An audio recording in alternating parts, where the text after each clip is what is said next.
secrets buried in the coldest ground. We're digging deep where the truth is found. Daphne's case files, we're breaking the chain. Justice rising, no more pain. Evil's end, the final call. Behind the lies, we'll expose it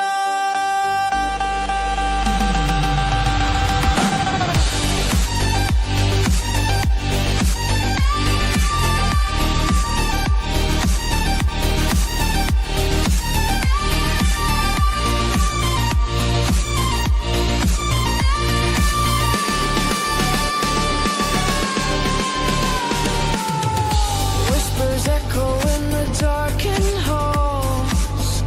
Faint confessions on the paper walls. Every victim deserves their say. We're here to chase the night away.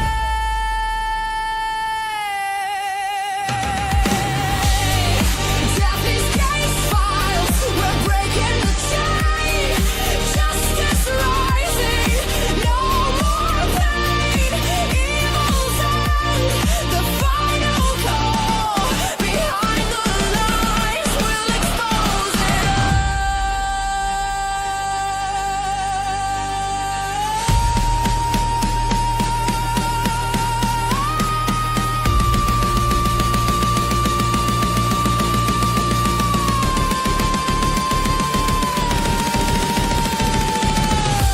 Unseen crimes, they thought they'd won, but the fight for truth has just begun. Every clue, every trace, bringing evil face to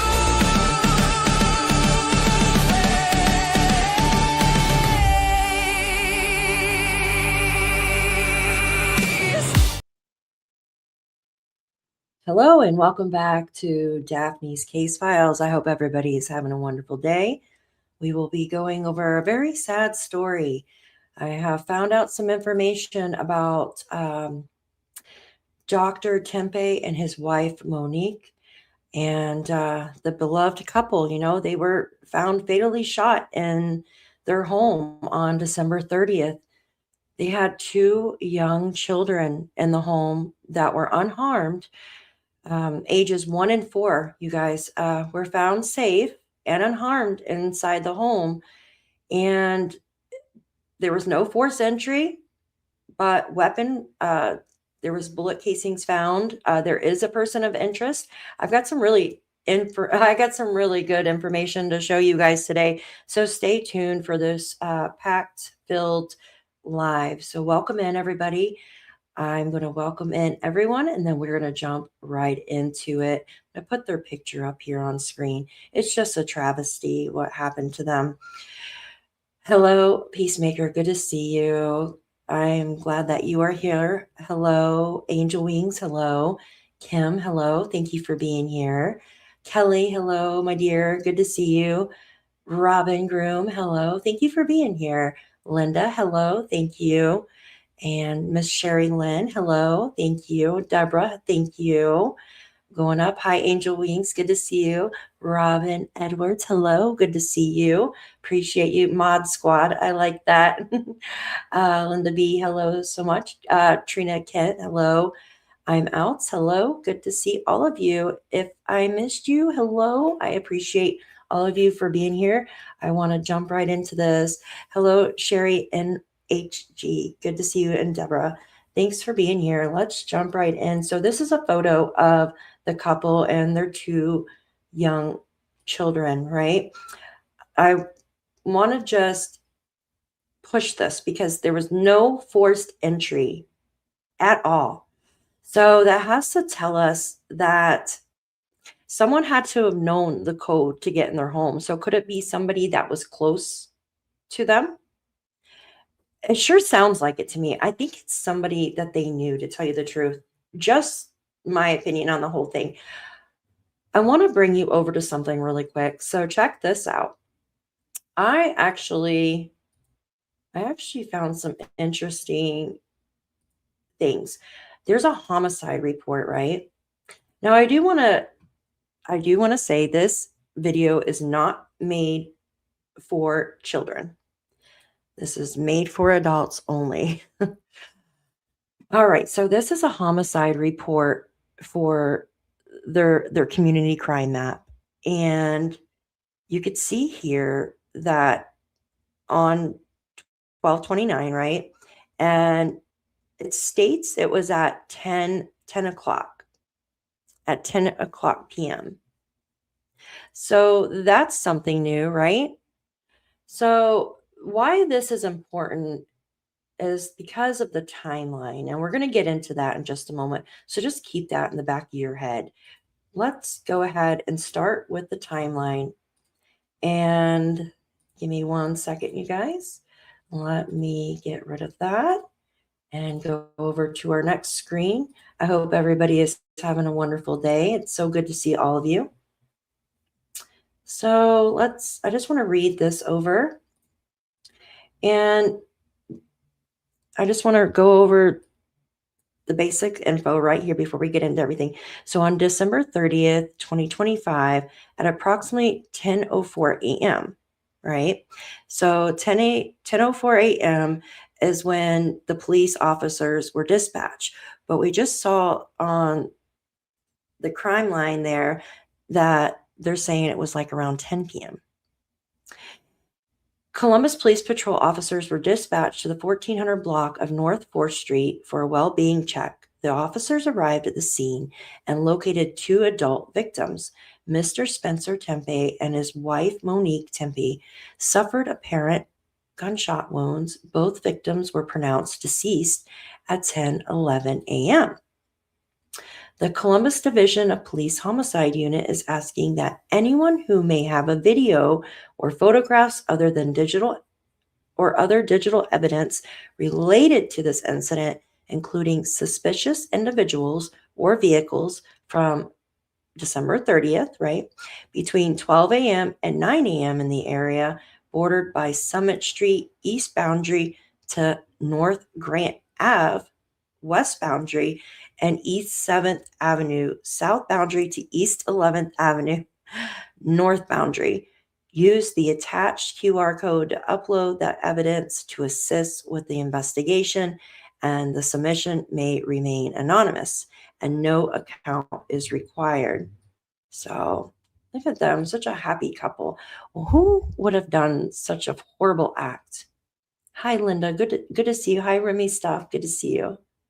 Who would have done such a horrible act? Did you know? Now, they have ruled out the S word. I'm just going to say the S word. They have ruled that out, right? Because at first I'm like, did the wife do this? And then she, you know what I mean?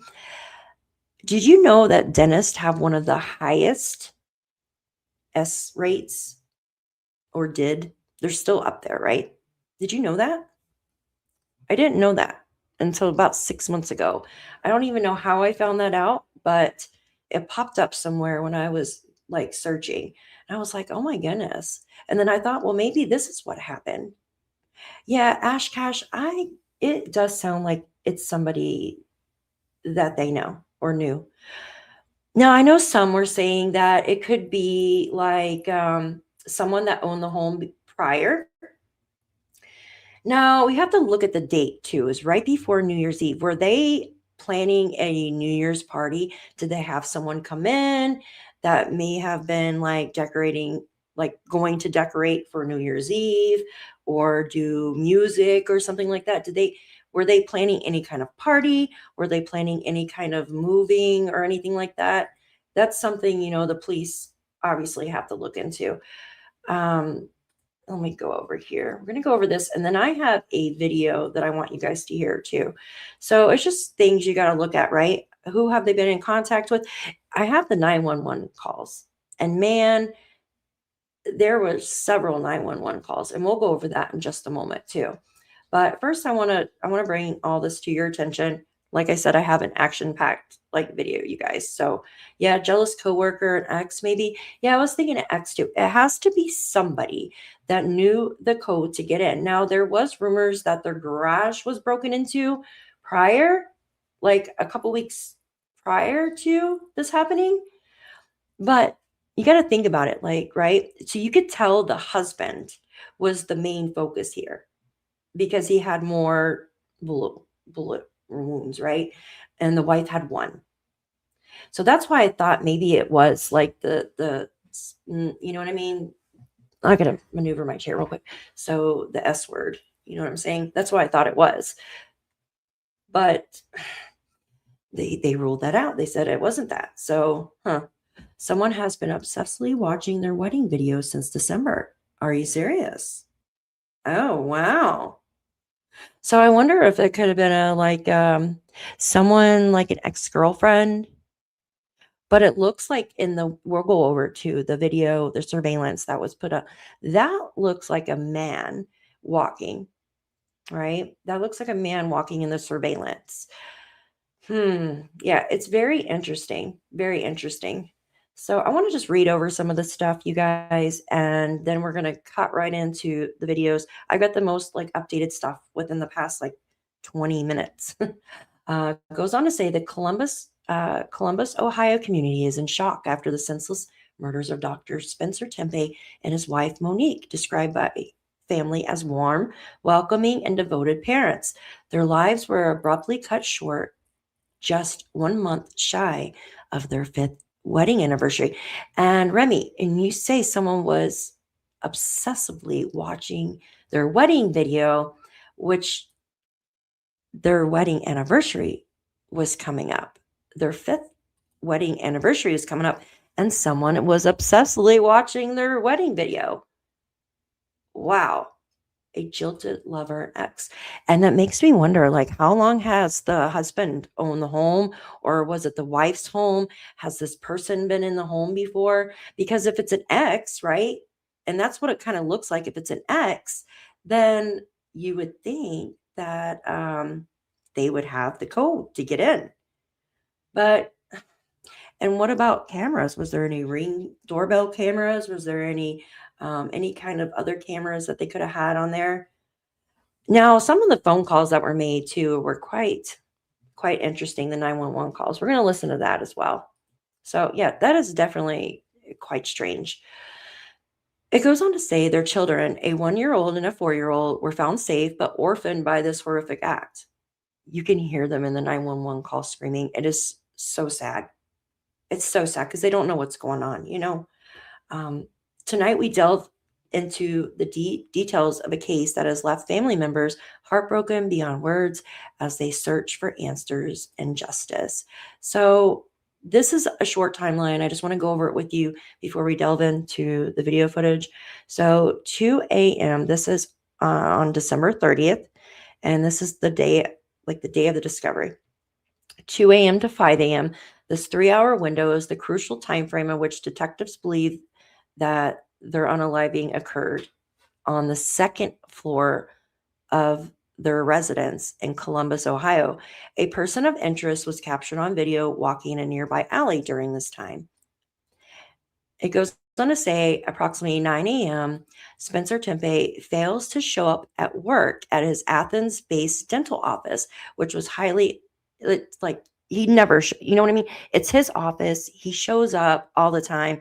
It's very highly unlikely for a dentist who owns their own practice to not show up, not call, right? And I know some people are like, well, why is there so many coworkers calling and stuff like that? Well, probably because they had a scheduled surgery or extraction or something. And it's very unlikely for him to just not call and no show, right? So they probably thought maybe he got into an accident, like car accident or something. You just don't know. So at 9:03 a.m., Spencer's employee Mark Valrose places the first 911 call requesting a welfare check for the family due to the unexplained absence. 9:22 a.m., a police officer arrives at the home for a wellness check but leaves after receiving no answer at the door. Shortly before 10 a.m., friends and coworkers of the Tempes arrive at the home to check on them. That's some really good friends, you guys. That's some really good friends and coworkers. So it goes on to say at 9:58 a.m. and between 3 a.m., multiple frantic 911 calls are placed by the friends and coworkers, first reporting hearing children crying inside and then seeing Spencer's body within the home. So, and this was on the second floor. So I'm kind of trying to figure out how they were able to see on the second floor, but maybe there's stairs or something. It goes on to say just after 10 a.m., police and paramedics return to the scene and find Spencer and Monique Tempe dead from their shot wounds. Their two young children, age 1 and 4, are found unharmed in the home. And then it goes on to say December 31st, homicide investigations officially underway. Police state no signs of forced entry were found and no weapon was recovered at the scenes, ruling out a murder or the S word. January 2nd, police narrow their request for public assistance regarding surveillance footage and specific to 2 a.m. and 5 a.m. window on December 30th. Whew. So they are really working on this, you guys. What happened? You don't want to. It's heartbreaking and no one can get them at first. Yeah, I don't know which one of them exactly find weird, but the man that called 911, I agree, Ash Cash. The man that called the 911, yeah, I'll tell you which one. There was one in Florida, but was it him or there was another? I don't know. His voice just sounded odd. Yeah, awesome friends though. Like seriously. Does it have I'm not sure if the back door has a code or not. I'm only about an hour and a half from where I live to Columbus, and he went to Mason High School, which is only like 25 minutes from where I live now. Oh, wow. So it's close to home. It's on the 911 dispatch. Yeah, I have it. I swear this morning I saw a headline that said that when I went back, I couldn't find it. I mean, don't hold me to my word. All right, let me finish this and we are going to go over there, you guys.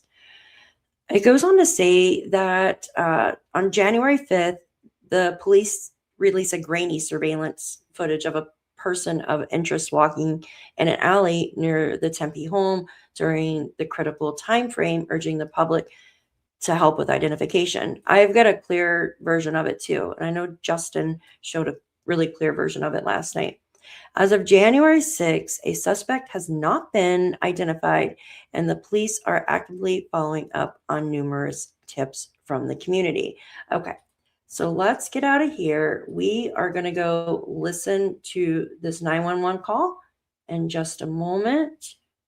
Let's check this out first, though. Let's see here. 1 second, you guys. So this is the actual, it looks like a guy. I just call it a guy. And I'm going to add it to stage. Now, this is the video of the surveillance. So make this a little bit larger, and then we're going to go to the 911. All right, just want to start here. But let's take a look at this. This is a person of interest. Again, you could tell it's a man, right? You could tell it's a man by the way they walk. And they're wearing like muck boots, it looked like. I mean, I have muck boots. Like a lot of us have muck boots. Like those rubber boots, right? And you could just tell it's a man walking. dark, it's cold, hands in pockets, hood on, hat, hunched over. But is that purposeful? See how he must know the area or something, because it looks like he's grabbing his hood right through here to pull it down more in front of him. So it makes me wonder. Yeah, it definitely looks like a man to me, you guys. Sorry, I was reading your comment. You got socks for Christmas? So it definitely looks like a man. I think we can all agree on that. Let's look. Is the head down purposeful, knowing that there's cameras everywhere There that you go. don't want to be seen? Watch. Well, this person has now been seen, and I'm wondering if anyone would recognize the person with that type of a walk. those type of clothes, who might be in that area, they need to come forward. He's definitely got some kind of like boot cut jeans on. You can tell, like boot cut jeans. And, you know, I can't tell his age, obviously, but from the way he's walking, he's probably between like 30 and probably 45. He doesn't really have a limp or anything to me. This is a person of interest, needs to be spoken to. Maybe 100% innocent, Right here. maybe 100% guilty, or may have some information that could help investigators. Speaking of investigators, let me bring in a special guest, former homicide detective, more than 20 years working homicides and high profile. All right. I just wanted to play that for you. Now, the time alone is sus. Yes, exactly. I want to bring you over to the 911 call, and then we'll finish with this in just a second. Give me one moment to pull this up. Oops. All right. There we are. Okay, YouTube, where are you? All right.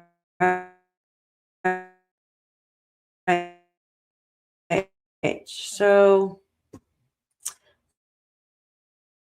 let's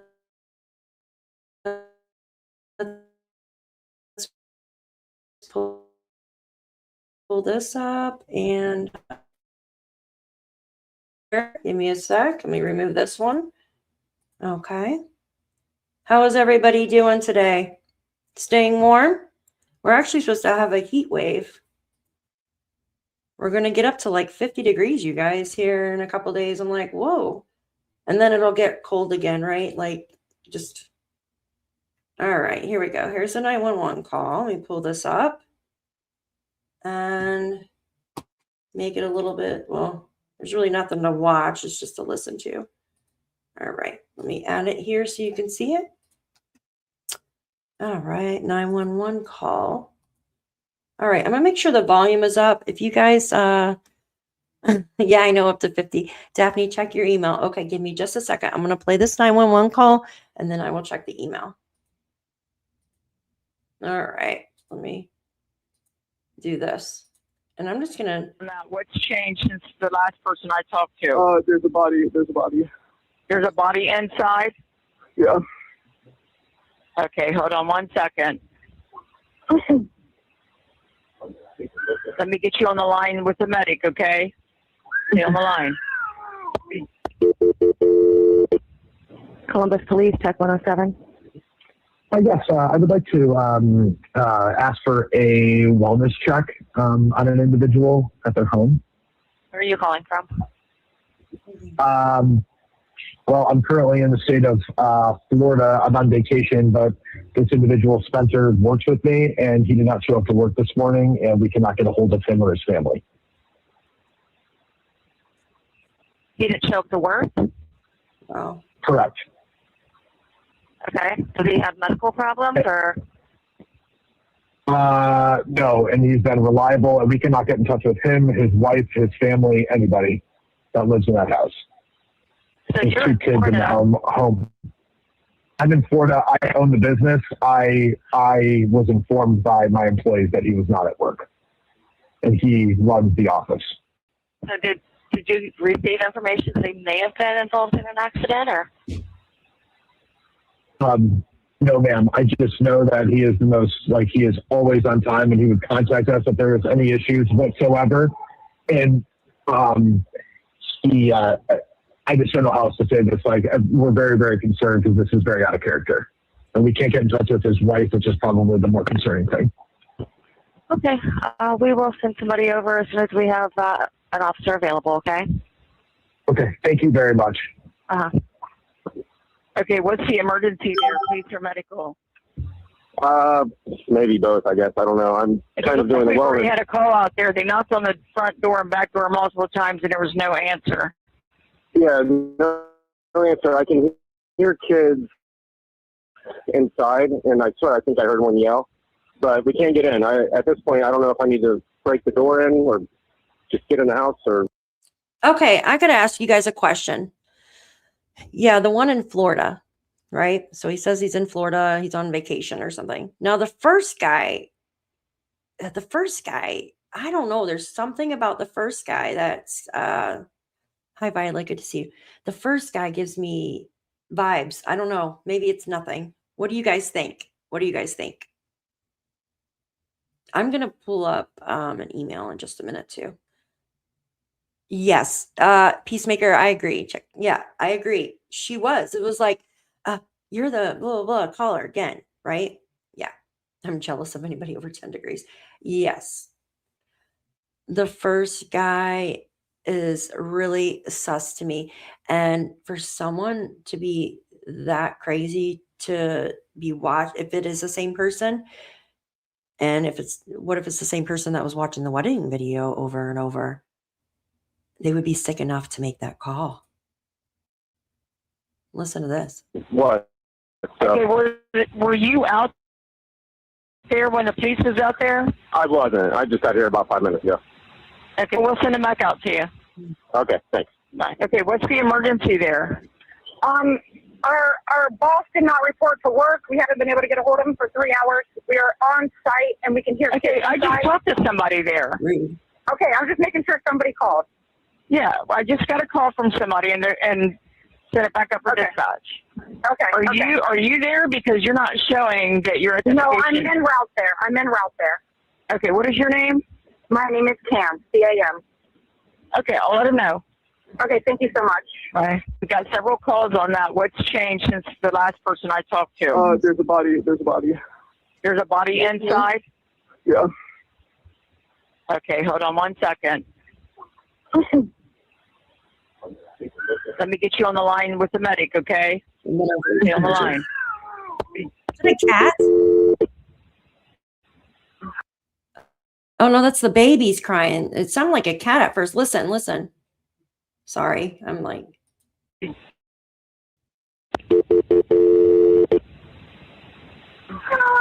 Babies. Oh.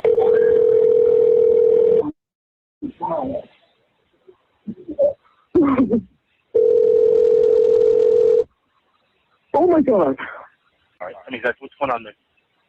There's a body. Our friend wasn't answering his phone. We just did a run of ship. We just came here, and he appears dead. Okay. There's blood. He's laying next to his bed, off of his bed, and there's blood. I can't get closer to see more than that. Okay, so you can tell he's obviously not breathing or anything. Yeah. Is it like kind of like huddle, like, you know, does he look like? It doesn't look puddled. I can't look. Okay. All right. I understand. Okay. And then when was the last time somebody spoke to him? Yesterday, I suppose. Yesterday. Okay. Yeah. How old is he? 37. 37. Okay. Is he like a drug user or anything like that? No. Okay. All right. Just that's a real young age. Yeah, I understand. Okay. All right. We're on our way. Okay, and he is a friend of yours, or you work with him? Yeah. He's a friend. Yeah. Okay, we do have officers responding there. Do you know if he's been ill or anything like that? No, I was just visiting yesterday. Okay. Do you know if he does drugs or anything? No. Okay. All right. We'll just talk to the officers when they get there, okay? Okay. Thank you. Oh wow. What about Rob Misla? I hate how my YouTube goes to a different video right after. Let's see here. 1 second. I want to show this email. So what do you guys think? Yes, there's 186 watching as of now. Please hit that thumbs up. It is awful. And yes, I agree. She needs a lesson and speaking to somebody. You can tell her tone changed when he said there's a body, right? Hi, Shan. Good to see you. Good to see you. You can hear her tone change. Thank you. Thank you. I'm trying to make it more subtle, right? So I want to bring this up real quick. This is just devastating. So Deb just sent me this. And this is the owner, right? You said this is the owner, Deborah? 1 second. All right, let's bring that. There's so many. Okay. You said this was the owner, Deborah? Here. It is very awful. 1 second. Let's see. Time change. Yes, but one change because she realized exactly. It's a work colleague. Okay. Work colleague. Okay. Oh yeah, I see right here. Athens Dental Depot. To our patient community, it is with heavy hearts that we share the sudden passing of our dear colleague and friend, Dr. Spencer Tepe, and well as his wife, Monique. He will be deeply missed by our team and many patients he cared for over the years. Our thoughts and sincerest condolences are with the family and loved ones during this difficult time. And look at the photo that he used. It's a wedding photo. That is strange. I think, yeah, she should have, like, when that many people are calling in, like, come on, you know what I mean? It's an urgency. I find it very odd. And that guy, right? And this is speculation, only speculation. This guy in the photo, his body type kind of looks like, you know what I mean? Why would he use, well, not this guy. This is the husband, stupid. But why would he use the freaking photo, right? Hi, they only Lolo. Good to see you. Like, why would they? Because we just heard that somebody's been listening to their wedding video over and over and over again. That is freaking weird. And then to use this photo, wow, guys, there's definitely something up. Definitely. Yeah, I agree that it's somebody that they know. That's usually how it works, right? Yeah, look at the gait of his feet. Mm-hmm. Wow. Wow. And this is Mark Valrose. And Maggie. Wow. That's freaking weird, the wedding thing. In my opinion, the guy that is walking in the alleyway could be the suspect. He doesn't look to be that old. Yeah, I agree. Like 30s to 50 at the most. Yeah, Deborah, I'm going to look into this. This is Dr. Mark Belrose, the owner of the practice. He has the same freaking body type. Did he posted this photo with that with this right here, or is this separate? I'm going to have to look that up. I'm definitely going to have to look that up. Wow. It has to be somebody that they knew. Somebody that they trusted, because if the home wasn't broken into, you guys, it makes no sense, right? And somebody was saying, oh, well, it could have been somebody that owned the home before or whatever. Well, who's just going to go back to their old house and do that? It must be separate. Okay. Because I was like, that's really strange. The feet are turned in like the guy walking on the street. Absolutely. Yes. Pigeon-toed. Maggie and his wife are also in dental. I wonder if something was going on. Like, were they selling the dental practice? You know what I mean? Something like that. Because what are motives, right? What are motives to do something to a husband and wife? And it was obviously directed at the husband because he had way more shots to him than his wife had one. No, they said nothing taken from the house or anything. So that's just so strange to me. I do want to pull this up real quick. Why I'm going to look more into this. Yes. Yeah. Money. Yeah, absolutely. Shannon. Money is a motive always. And jealousy, right, is a motive as well. This is horrible. All right. I want to play the rest of this video that I was just playing. And it just came up not too long ago. This is by Court TV. Let me put their thing up here. 1 second. Okay. And hit this. Give me 1 second, you guys. Their personalities bigger than life, and a couple starting a family in Columbus, Ohio. He's a dentist. She's a stay-at-home mom with the 2 little ones. And they've got what seems from the outside to be this amazing life, this journey that they're beginning, right? And it's the holiday season. And then the tragic scene inside of their home. Mom dead. Dad dead. Both shot and killed. And when you hear that headline, you're going to think, oh, was there something we didn't know about this couple? Was there some murder-suicide thing that happened here? No. No. There's no weapon left behind. Somebody did this. And think about what they did. Because the children survived. The children were in the house at the time that their mother and father killed someone. They're just left in the dark crying. Who knows for how long? Who knows what they saw, what they'll remember about this. But their parents were stolen from them. Their lives have been drastically changed. 2 lives, this young couple taken by a killer. But the question tonight is, what happened here? What happened to this family? Who taken from the home?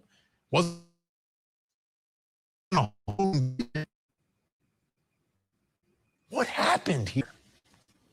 Tonight, new developments, and I got to show you this.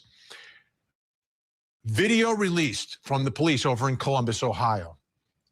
Video of someone from an alleyway. Right, he's going to show the video again of the person in the alleyway, right? I do want to mention there was a dog in the home, golden doodle, I believe. So it's like part golden retriever, part poodle, which, you know, they're pretty docile dogs, but they're pretty large. They're not a small dog. They're pretty big. I mean, they're not as big as like a German Shepherd. Well, I mean, they can be, I guess, but they're pretty docile. But don't you think if it was a stranger, the dog would have barked, you guys? Don't you think the dog would have barked and carried on and neighbors could have heard this? Like, what the hell is the dog barking for? You know what I mean? I wonder if they were planning a, oops, it moves too fast for me. I wonder if they were planning a move, and I believe they were someone in the house holiday season. You know, something, I heard they were maybe moving as well. I believe if it was a stranger, the children wouldn't be, exactly. And yeah, they would panic and stuff like that. So in my opinion, it's someone that cares about children, right? If it was like a social, like a person that wanted just to get rid of the entire family, come in, the whole family would be gone. But obviously this person cares about children, right? To the point to where they're not going to hurt the children to that point. I'm not saying they care about you, but they cared enough not to hurt the children, right? Or the dog. They left the children 1 and 4. So the 4-year-old probably had a toddler bed, was able to get out and, oh my gosh, see what happened. Oh, that poor baby. The 1-year-old was most likely in a crib, right? I'm going to look more into that, Deborah. Yes. So, I mean, we don't know. Most dogs, like, unless they're trained, they're not really going to bite, right?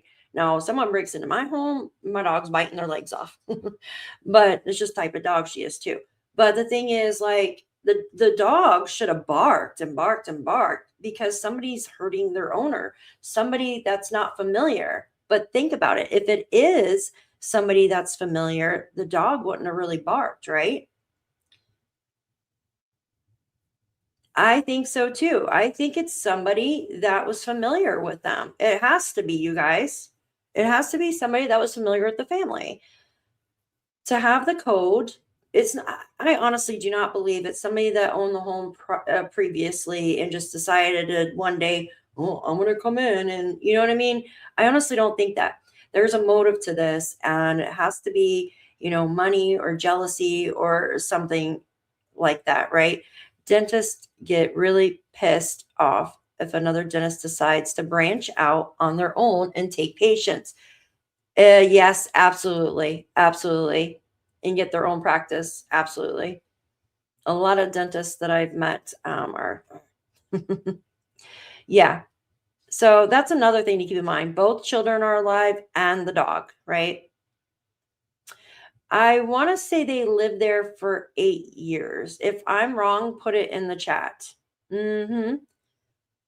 Yes. I want to say, just from reading and looking this stuff up, it seems like it is personal. I mean, you can tell it's personal against the husband. No one is going to do that. What, 6 times? 6 times they got him, right? And she was 1. And it probably just to shut her up, so she didn't see anything, right? So that makes me think, well, we could probably eliminate if they were having like a New Year's Eve party or something like that. It makes me wonder if they had friends over. It seems like they have a lot of friends, right? It makes me wonder, and colleagues, a lot of colleagues, they get along. If they had like friends over for Christmas Eve or something like that, and maybe this person had come in on, I don't know, came in to drop something off at their house when they weren't there, and that's how they got the code to get in. You know what I mean? Let's not forget, he drove about an hour and 15 minutes to work one day every day, and it seemed like a lot of people that he worked with at the dentist office knew where they lived. Yes, you are correct. It does seem like a lot of people knew where they lived. Absolutely. Yep. Absolutely. You are right. Jealousy, male or female. Well, seeing how many bullets were in the husband, it does seem like a female type reaction, right? Like out of jealousy, hate, pissed off person, crazy, right? A crazy, pissed off, jealousy, hate. And I'm not saying, like, as a woman myself, like, our emotions like are higher than men's, right? But a money motive for money, like Deborah just said, like, will make anybody crazy, right? So he drove about an hour and 15 minutes. Yeah, at the dentist office. Absolutely. Did they have a sitter or maid get to? Yeah, I don't know.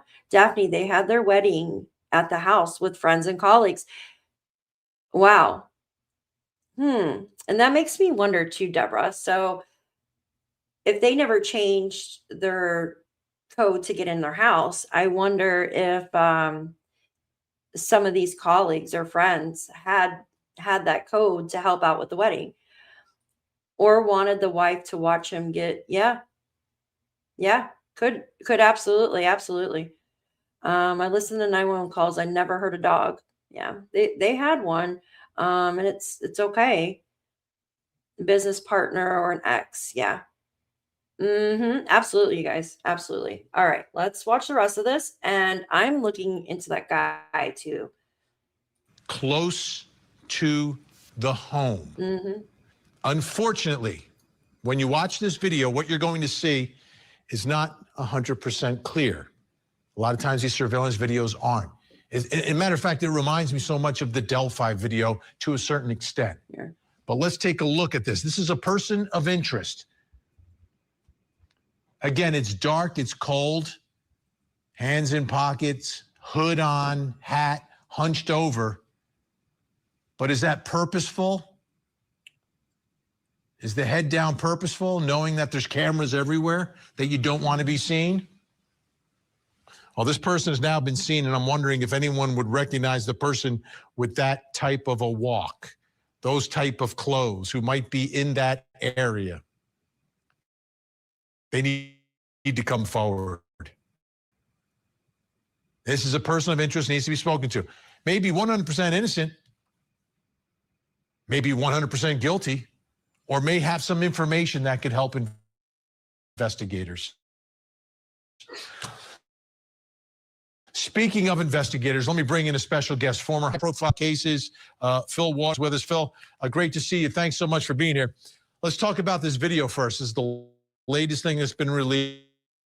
What can investigators take away from the video? You get what you do with it. Obviously, you've put it on social media, the local television, court TV. Everyone's put it out there for the world to see now.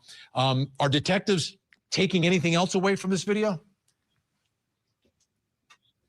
Well, I think the video, to me, indicates that this person has got a vehicle somewhere off the other block someplace, away from, if this is in fact our suspect, away from the scene. So, and just the way he's acting, it would appear to me that this is purposeful. The head down, making sure the hood is pulled forward.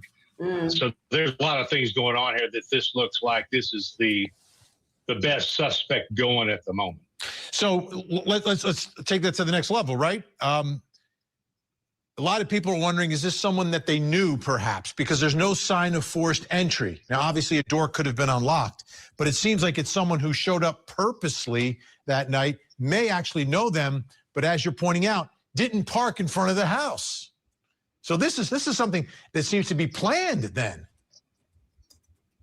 Oh, I think so. I think just the fact that we have, it is what we know about the scene, that the husband the father is shot multiple times.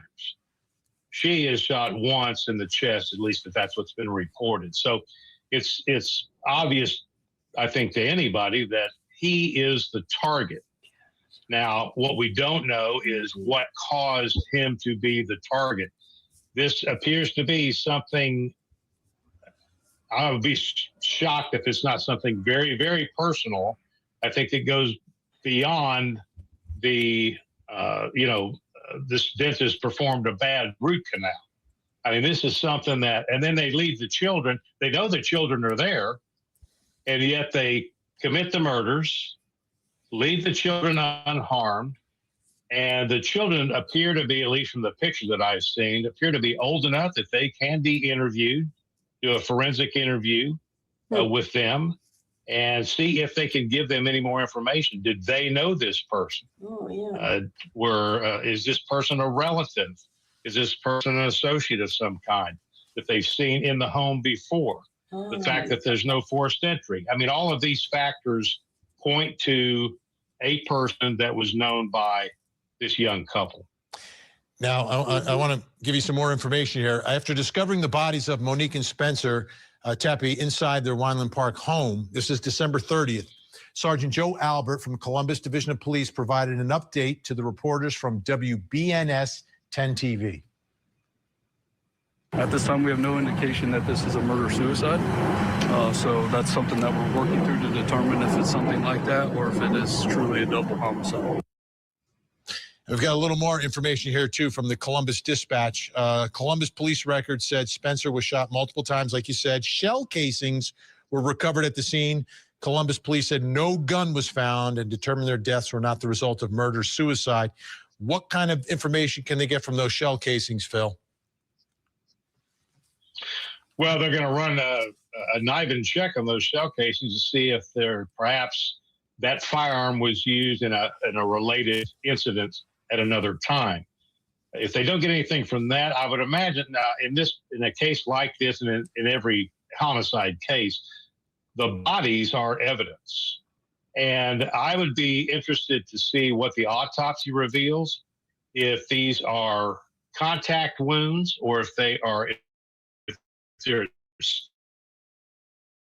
stippling involved. It'll give you an idea of the proximity of the shooter when he fired the shots into each one of these. A lot of evidence is going to be gleaned from the firearms. I think that I'm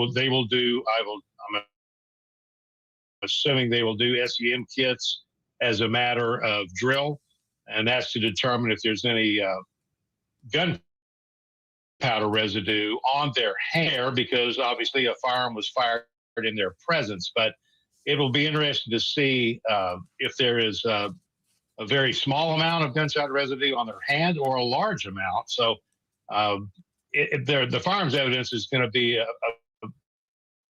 a a real way. Okay, so what he's basically saying, if they have a suspect or suspects in mind and they bring him in, they can test because there'll still be gun residue on their hands, right? So they can do a test. And if the person has gun residue on their hands, then hey, there you go, right? And then they just gotta add more proof to that, and there you go. And they can prosecute. Yacht Club, and thank you so much for becoming a new member today. We appreciate you being a part of our family. Thank you so much, hon. Thank you. Thank you so much. All right, let's see here. There's just a little bit left. I found some more information for you guys that I want to show as well. Yeah, welfare check at the home. Absolutely. Yeah. You guys hit that thumbs up for me. We've got 329 watching. I appreciate you. All right, this is almost over, and I got some other stuff. Hi, Tina Kent. Good to see you, Army Vet. Thank you, True Crime Junkie. Thanks all for being here. All right, let's finish this up, and I want to play. To start to establish kind of what happened in the moment. Now, whether it leads to a suspect, they'll run that. If they get a connection to a firearm, they'll run that through ATF to see if they can track the history of that firearm and so forth. So we'll just have to wait and see what that firearms evidence reveals to us. Yeah, and I've got to think another place to look is on their cell phones, right? Text messages, emails, to see if there was any sort of a conflict at all somewhere in their lives, or if they were expecting guests that night.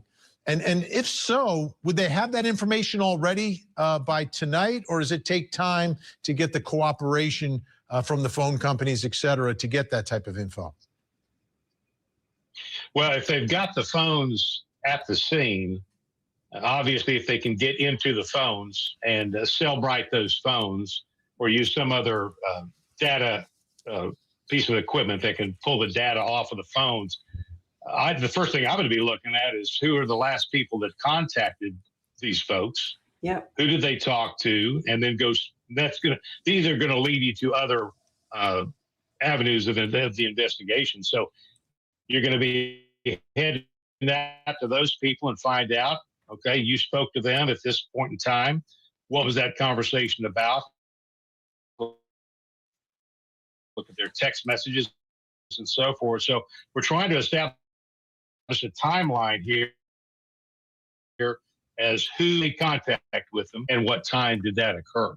So there's a lot of information that'll be gleaned from all the digital stuff, and I'm sure they're canvas. I want to stop it real quick. Did you guys know that there was an ex-husband? There was an ex-husband, and there's I guess he hasn't, someone I wrote, they were curious why he's not putting out a statement with an alibi. He did have social media at some point and must have deleted it because he was tagged. And then now it's in, so I don't know, I guess he's deleted his social media, and it looks like he's cleaned all records or information beside what has to be out there for his job. Wow.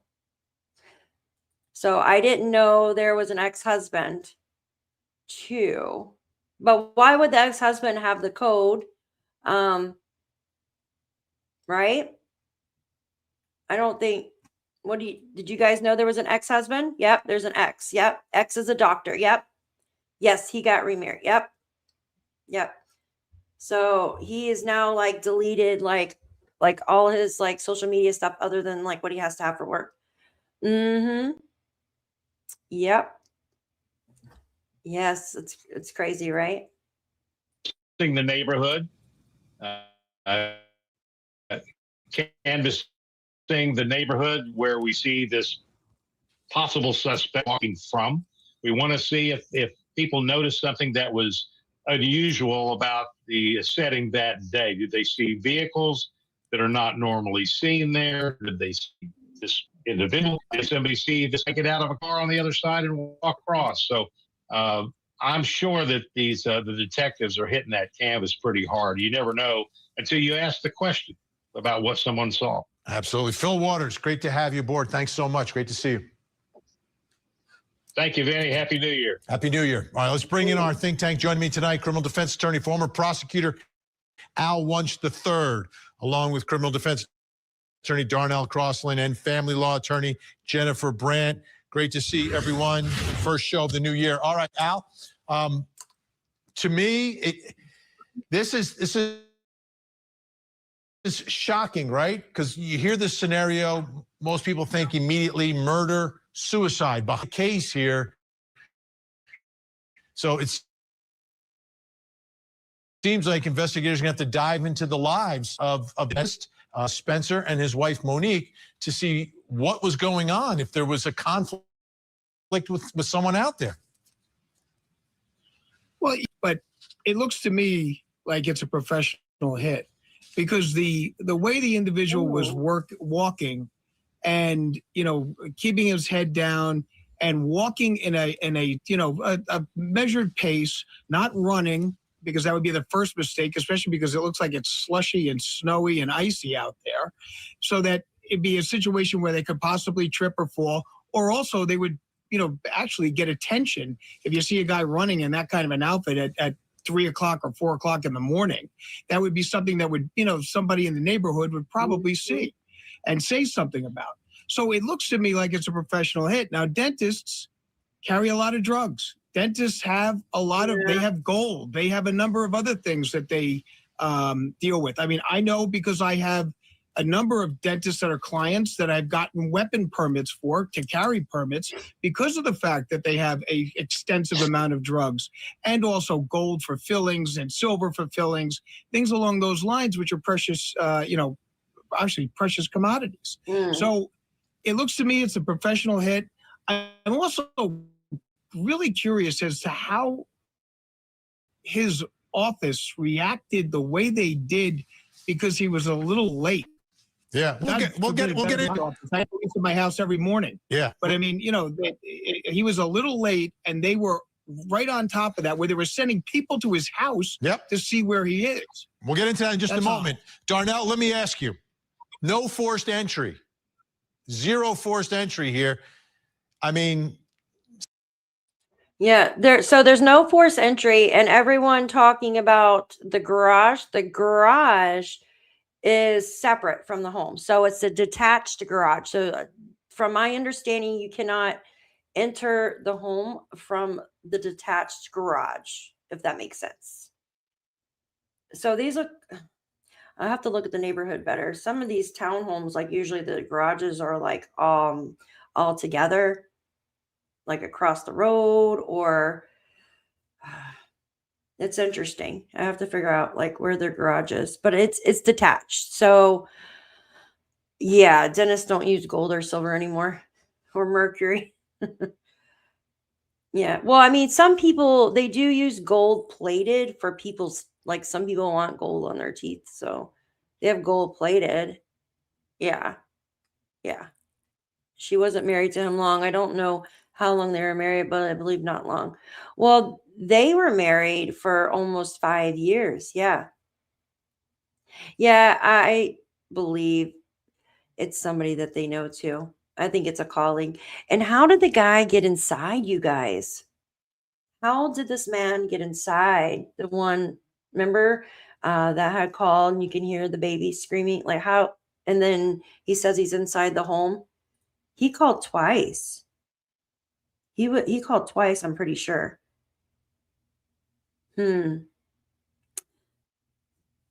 Yeah, the father was definitely the target. Absolutely, I agree with that. So we could probably eliminate, well, I don't know. Someone rings the doorbell, someone knocks on the door, or maybe a door's left unlocked. How would the person know that door would be unlocked? I'm trying to understand how the killer gets inside. Yeah. I know how they got inside. They used the key. They had a key. So it's also got a punch code. It's got a code. Yeah, they probably had the code too. So I don't know how professional they are. I don't see that they're looking to break in this house, shoot this guy in the chest, shoot his wife in the chest because they want gold or drugs, when there's no indication that drugs or gold was taken. They would have hit up the dentist lab or the job, the office. So I think that this was definitely personal, as the detective said. Somebody either had the code, the key, or something. And what you typically go to, either she was having an affair or he was having an affair. Well, there's no somebody was indication of taking any it. of that, Darnell, of affairs. I mean, like, obviously they've got to dig into their lives, but there's been no indication from anyone associated with the family. I mean, the indications are like the exact opposite of that. Well, you know, you're obviously looking at what are the common. Just gonna pause it real quick. Didn't they have any type of Ring camera or doorbell camera? I mean, their neighbors are real close. Like, they didn't have any kind of cameras or anything. Hi, Anastasia. Good to see you. Welcome in, everybody. If you're just now joining us, we are going over Spencer and Monique Tepe, and there's been the 911 call released today, and as well as some more information that we're going over. So please join us, come in, subscribe, and be a part of our community. Thank you for being here. Disgruntled employee. Yeah. I honestly don't think it was someone that went in and had a bad, like an issue with a filling or root canal or something like that. Right. Now I know dental work costs a lot. You know what I mean? Like, I know it costs you could buy a freaking car with how much it costs. Right. But, I don't think it was a disgruntled person that had work done on their mouth. I honestly don't. I honestly believe it was a colleague that is close to the husband, because it does seem like this person was ticked off at the husband, obviously, and then they wanted the wife to not say anything. So that's why they got her.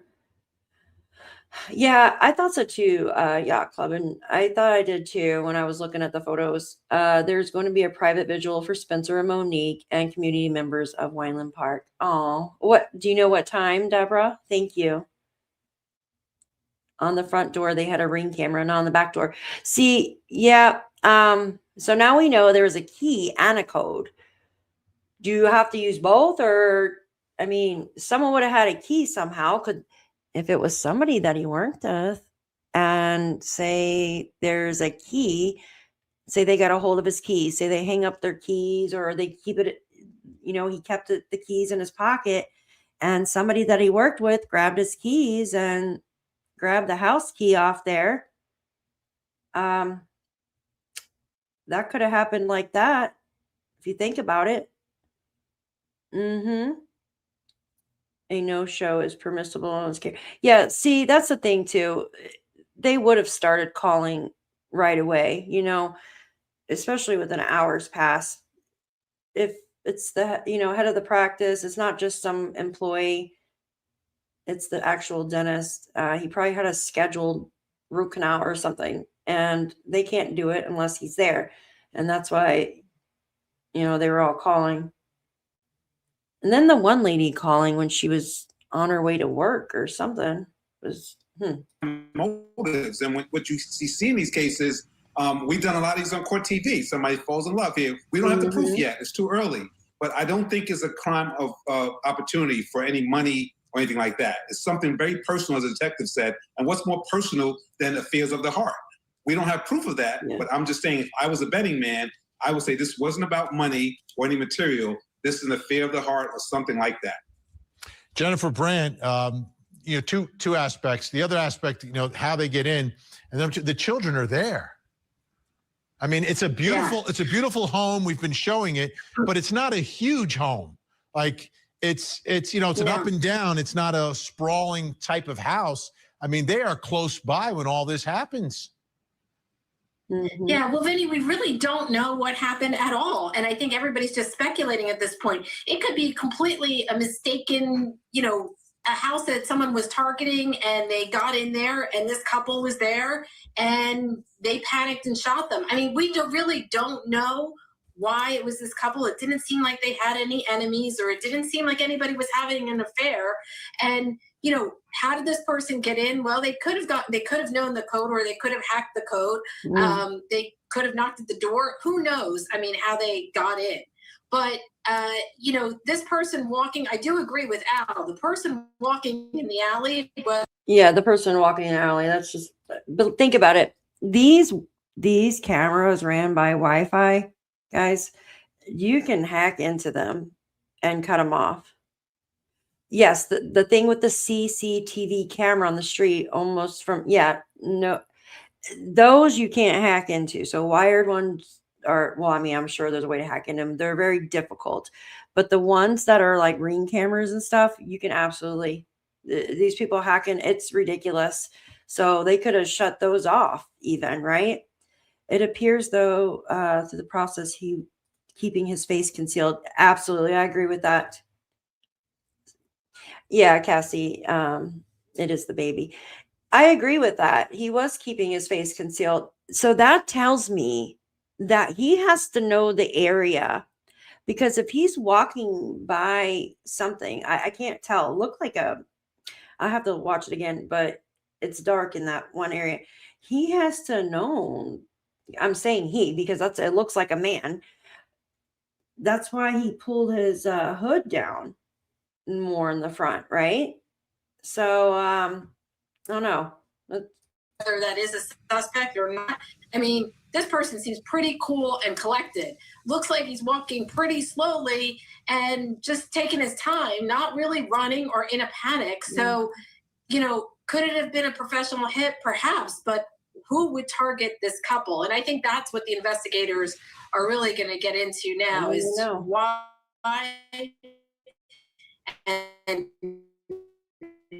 how and, you know, why these people were targeted, if they even were. Someone else that, you know, maybe they went to the wrong house. You just wrong. No. Anything is possible at this point in time. It's you know, a Jennifer, mystery. that's really interesting. You talk about the wrong house because we took a look at this neighborhood, and it's a beautiful home, but it's one of those newer developments where and it's kind of like the neighborhood I live in, where the homes can be very confusing. It's the same builder building a. Agree with they're in the wrong home, you guys. I'm sorry, Deborah. Yeah, mine is really icky too. Thank you, NYG. Guys, put a 1 in the chat if you think this, and I'm saying guy because it looks like a guy in the surveillance, right? Put a 1 in the chat if you think that they went to the wrong home. Like, come on. Yeah, exactly, Robin. He's trying to walk casually and not draw attention. Absolutely. I do not. Am I cutting in and out on you guys? Here, I'll do this real quick. It's probably my internet. I do not believe that this man, right, went to the wrong house. Just my opinion, right? Thank you. Yeah. I just don't. Nope, not wrong home. Absolutely. It just, come on, like, you're going to see the person, right? So, I don't know. The same, but it could be easy to confuse one with another. Yeah. But then you get to the fact of how do they get 100%. in? How do they get in? There's 2 ways. There's the back door, right? And to get to the back door, you either have to climb over the fence or go through their garage. Otherwise, you can go in the front door. Yeah. They have a Ring doorbell on the front, but it looks like it's one of the battery operated ones, which generally don't record as much because the battery then runs out very quickly. But they're asking for more But videos. knowing the devices, but Vinny, knowing the devices that were on the types of locks that might have been on all of these homes or whatever, you don't know. Someone might have had some information about how to get in or how to break into these homes or get into these keypads.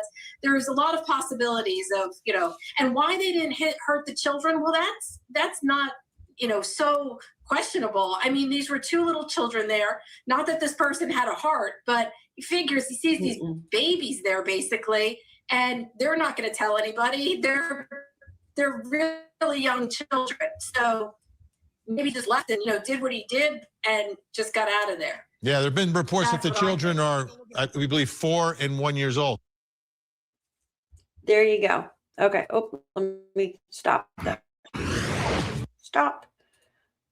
I don't know why my, it always goes to another video. All right, let me remove this really quick. Cancel. All right. So yeah, I think we're all on the same page. We don't, even though the homes look the same, right? It makes me think of that show, Weeds, back in the day. They call them little boxes, right? Like they all look the same. A lot of the housing developments, all the homes, they look very similar, right? And I mean, I honestly don't think that this guy went into the wrong house. It's somebody that they knew, somebody that was able to either get a key off of their keychain, right? It was premeditated, in my opinion. And it was somebody that was pissed off at the husband. Pissed. I am thankful too that they didn't hurt the children too, Robin. Yes, Weeds, Anastasia. It came out in like 2008 or 9 or something. There was a song that they played for their intro. The photo I sent you was posted with that paragraph written above. What? Oh my God. So Deborah, are you serious? So the photo you sent me here, watch this. I'm going to pull it back up. And then I want to show you some of this too. Sorry, guys, I have a bunch to show you. Are you serious? Are you freaking serious? So this, could you, when you have time, no rush, send me the link to it too. I'm curious. So you're telling me that this Mark Valrose guy posted this with his wedding picture attached? Made with ticky tacky, yes. If they didn't need to break in, they got in the right house. Yeah, it's an old song from the 1950s making fun of suburban housing developments. There you go. There you go. Yes, or shared a code with somebody. Well, this is the colleague, and I find it very, very strange that he writes this, and this picture is posted below it, right in the same thread. What? This guy has the same frame, and look how his feet are when he walks. See how it comes in more here, and then that one's like that. Oh my gosh. What the heck? This is just speculation, guys. This isn't saying that's the same person. Can I read the paragraph again? Yes, absolutely. Yeah, you could see where it's the same. Okay, so this was posted, yeah, there. And then this one was posted right above it. What the freaking hell? Okay, so it says, to our patient community, it is with heavy hearts that we share the sudden passing of our dear colleague and friend, Dr. Spencer Tepe, as well as his wife, Monique. He will be deeply missed by our team and the many patients he cared for over the years. Our thoughts and sincerest condolences are with the family and loved ones during this difficult time. So you're telling me he didn't freaking post anything within... Wow. From then to then? What? Oh my gosh, Deborah, will you send me the link to that, please? I'm gonna, yes, definitely pigeon-toed. Definitely. Look. You could see, like, because he's putting this foot first, right? And then he's about to walk with that one, and it's curved. It's curved like that. You could definitely tell. See how hers is straight? His is curved. Get out of town. Yeah, I know, but he didn't post. Like, everything else is either deleted or he didn't post anything in between that time. That's what's strange. I don't know. I find it just, and the walking is the same too. It might not be anything, but I don't know. I think it's definitely worth looking into. Just my opinion. I'm going to look more into this. I just find it weird that nothing's in between. You see what I'm saying? Like he didn't post within 5 years and then has the wedding and then the post saying his condolences. All right, I want to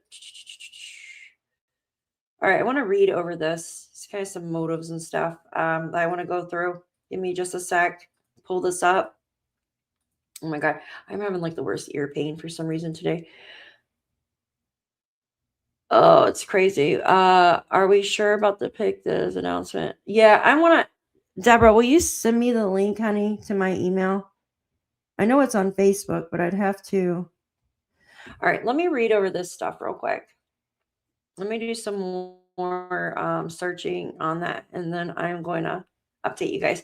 All right, so this is the primary police focus, right? Targeted attack versus random crime. The lack of forced entry has led some law enforcement experts to speculate the couple was likely targeted by someone they knew, or at least someone who knew where they lived and had a way to gain access rather than a random intruder. What were we just talking about? Garlic, clove, and ear. Yes, I need some clove. Oh, my ear. Yeah, just sharp pain in there or something. I find it strange that the same guy that posted this pic is the same guy that said, yeah, I'm in Florida. Same guy. Yeah, I do too. I do too. Yeah, guys, let me look more into it. I would definitely look more into that. And I also want to look at their neighborhood a lot better. I was trying to find the dispatch for like more dispatch, not just what we have, but I wasn't able. I'll have to do some more searching. So, person of interest, police have released surveillance footage from a person of interest walking in an alley near the Tempe home between the 2 a.m. and 5 a.m. on the morning of when they were unalive. The police are urging the public to help identify this individual. Public and media speculation. What were you just talking about? Affair or a love triangle. This is one of the most prominent theories being discussed online, forums, and media analysis. The speculation is that the motive could be revenge or passion related, possibly involving an affair. Involved by association. Other theories suggest the crime could be related to someone the couple knew through work or community involvement. Spencer was a dentist and involved in Big Brother mentoring programs, but this is purely speculative. So I did see a video of him, like a Big Brother video on Facebook. I don't know if you guys want to see that. I can look for it again. What do you think about that? All right. Here's some other speculation. So, disgruntled patient client. The nature of Spencer's profession, a dentist, obviously, has led to speculate about a potential encounter with disgruntled patient, although family members have described the couple as well liked with no known enemies. Next would be misidentified individuals. Spencer's brother-in-law mentioned that a person of interest in the alley footage could potentially just be somebody walking home drunk from a bar. That guy was not walking like he was drunk, which suggests the individual may not be directly related to the crime. Spencer's brother-in-law. Does anybody know anything about Spencer's brother-in-law? Does anybody know? I'm curious now, because why would he say that it was somebody drunk from a bar? NYG, thank you so much for your super sticker. I appreciate you. Thank you. You're amazing. Thank you. Wow. What do you think about that? Now the brother-in-law kind of seems sus to me too. I don't know, for saying that. Like, how does he know the guy's drunk? Right? It is important to note that these are all unconfirmed theories or speculation. Just want to read that out to you guys.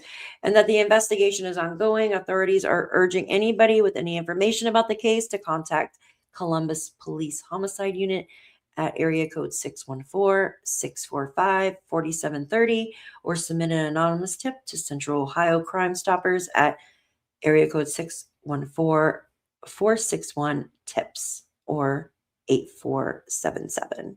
So I just thought that was very interesting. Yeah. Oh, thank you, NYG. Yeah. Daphne, is the wedding photo the groom? No, it says underneath that congratulations to. Yeah, I think so too.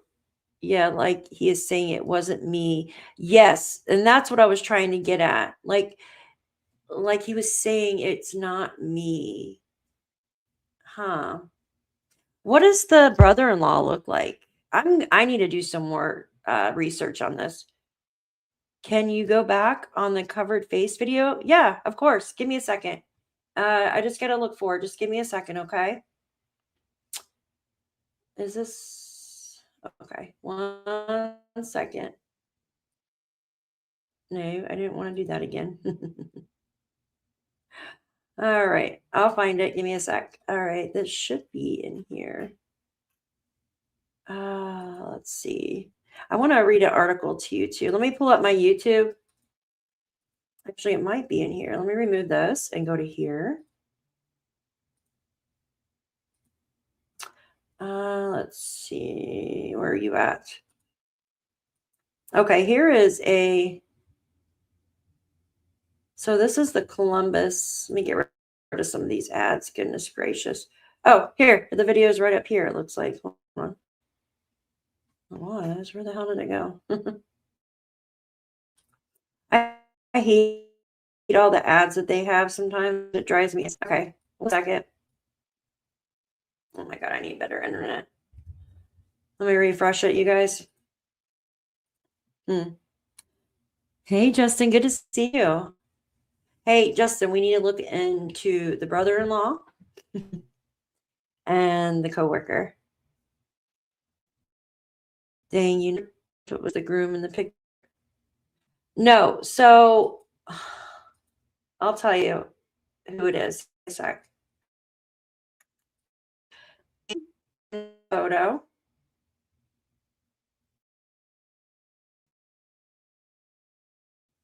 Is I got 2 windows open. Give me a sec. All right. The name is Congratulations to Maggie Dr. Connors. That's what it says. I'm waiting for a email for the link, Angel Wings. Hi, good to see you. All right, let me pull up. All right, this right here, this is a new article that just came out from the Columbus News. Goodness gracious, too many windows. All right, let's see. Let me do this. Oh my goodness, all these ads. Jeez. All right. They have so many ads. This is the article I want to read you to. Let's pause it here. Can you guys see that? All right, let me remove that real quick. All right, this is from the Columbus Dispatch News. Let me play it before another ad gets on here.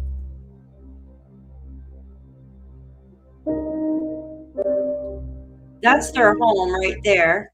Oh, it's just music, darn it.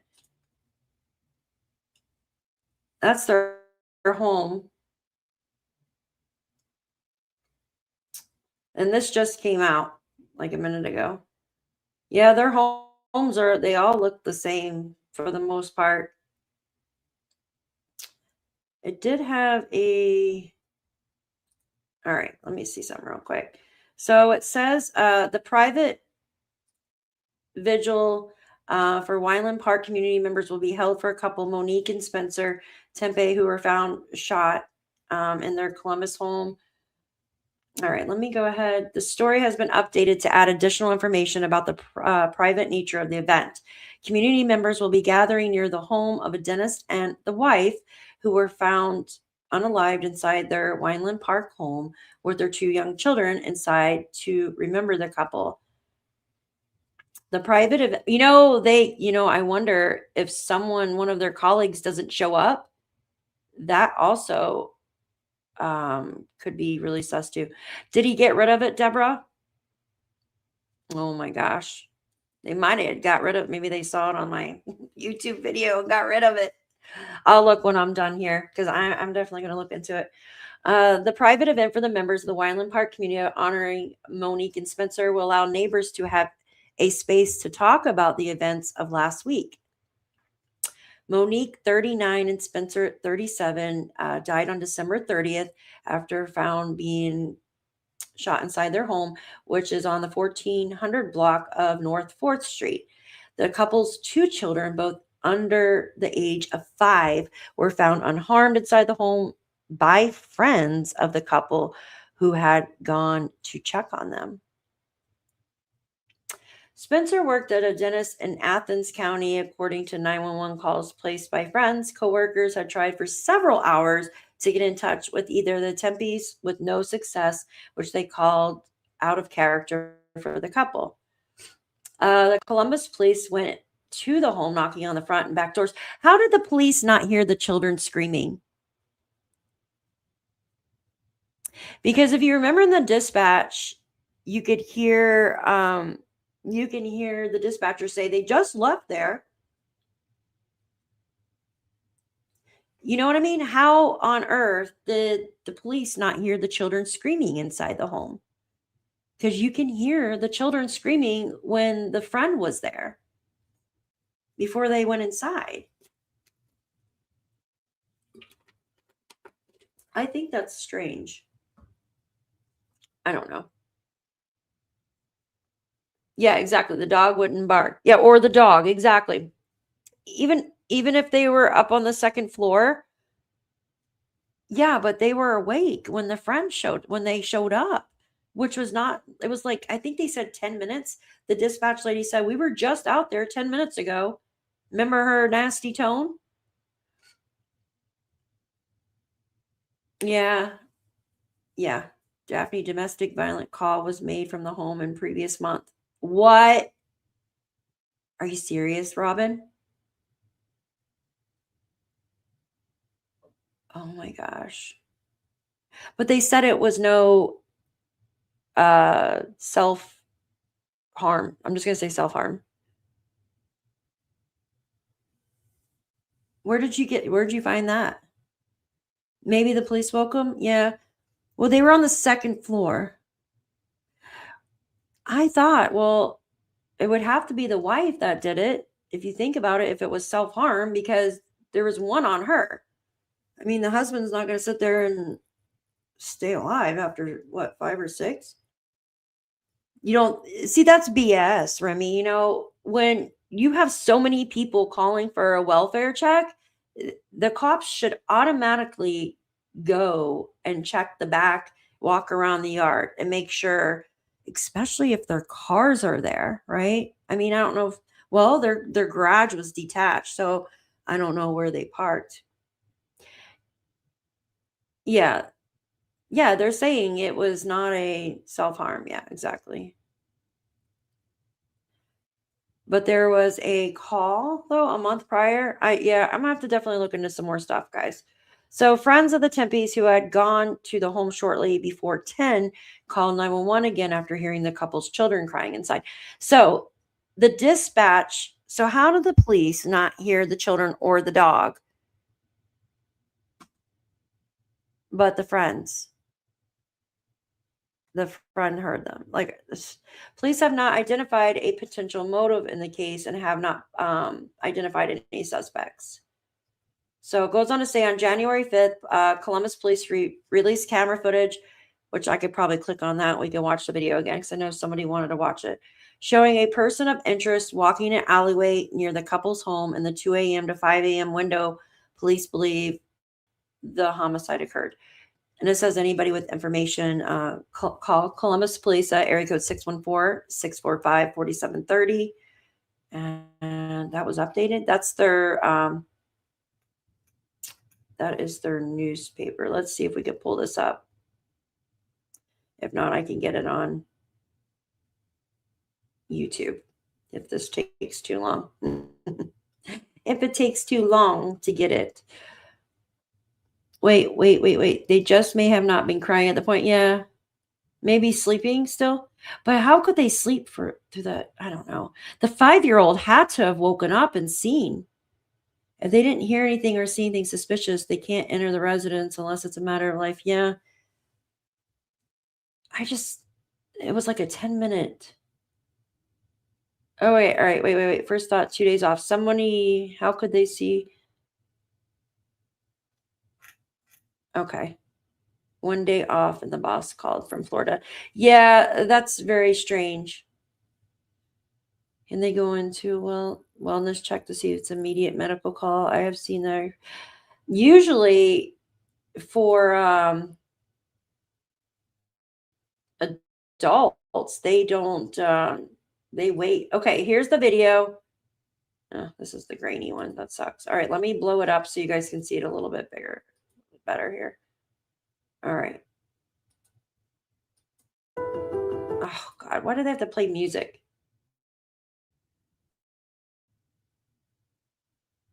It's definitely a guy. See his walk, how his feet curve in right there? Actually, it does. It actually might have. I thought he had boots on, but now it kind of looks like tennis shoes at that part in the back. The kids never left their bedroom. They were found in their bedroom. Okay, good. Thank God. Thank freaking God. I couldn't imagine if I couldn't imagine the children probably wondering where their parents are. That's just so sad. Oh. Yeah, that's really odd. Okay. All right, this is a video. Just watch the.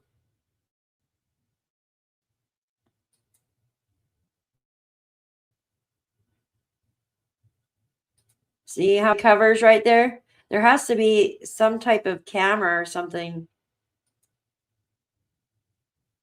All nonchalantly.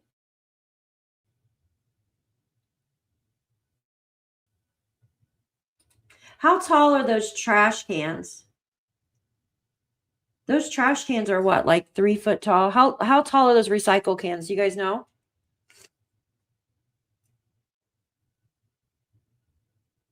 About 6'2", you think? I was trying to go buy these recycle bins because it looks like his hip line is like a little bit over that. He's not a short guy. There's a camera next door on the garage in the alley. Oh, very interesting.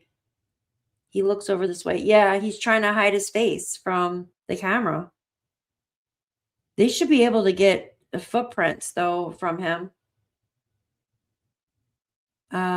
Yeah, watch. I'll keep playing it. Give me a second. Well, it doesn't really show his head too much other than just has his head down. See, he acts like he's hitting his hat, like hitting his head like this. He acts like he's going, like pushing it down. But in hindsight, it looks like he's pulling it down to cover his face. He appears to have taken the photo down. Oh, he probably saw us on YouTube showing it. That's why he took it down. Shit. All right, hold on. All right. Watch the rest of this. It's almost over. All right. I want to play the 911 call again, if you guys don't mind. You want to hear it again? I want to hear it again. Give me a sec. I wonder if one of the suspects is in that 911 call. What do you guys think?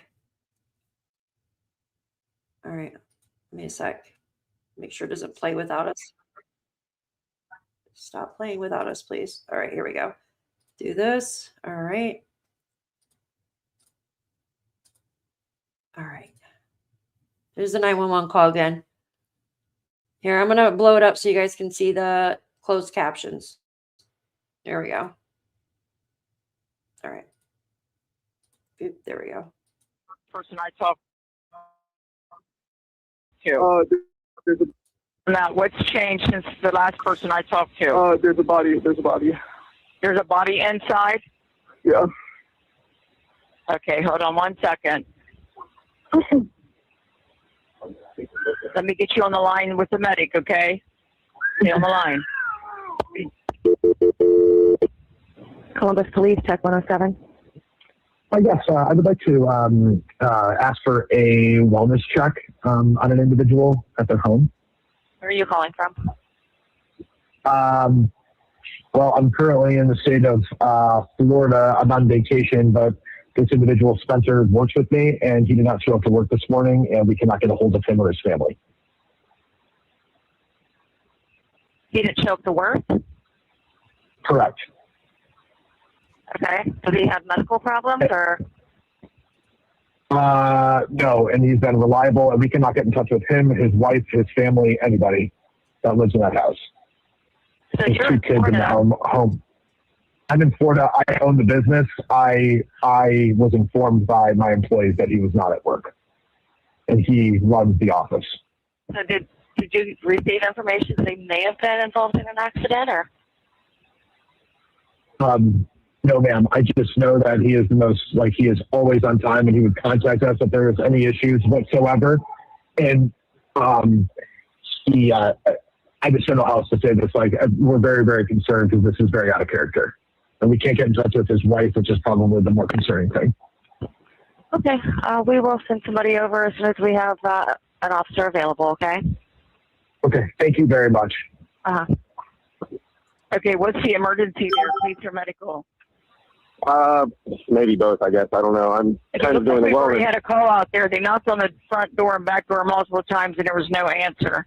Yeah, no answer. I can hear kids inside, and I swear I think I heard one yell, but we can't get in. At this point, I don't know if I need to break the door in or just get in the house or what. So. Okay, were you out there when the police was out there? I wasn't. I just got here about 5 minutes ago.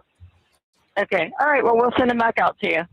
Okay, thanks. Bye. Okay, what's the emergency there? Our boss did not report to work. We haven't been able to get a hold of him for 3 hours. We are on site and we can hear. Okay, kids I inside. just talked to somebody there. Okay, I'm just making sure somebody called. No. Yeah, I just got a call from somebody and sent it back up for dispatch. Okay. Are you there because you're not showing that you're at the No, I'm location? en route there. I'm en route there. Okay, what is your name? My name is Cam, C-A-M. Okay, I'll let him know. Okay, thank you so much. Bye. We've got several calls on that. What's changed since the last person I talked to? There's a body. There's a body. There's a body inside? Yeah. Okay, hold on one second. Let me get you on the line with the medic, okay? Stay on the line. God, why did that sound the same as the other person? Maybe I'm hearing things.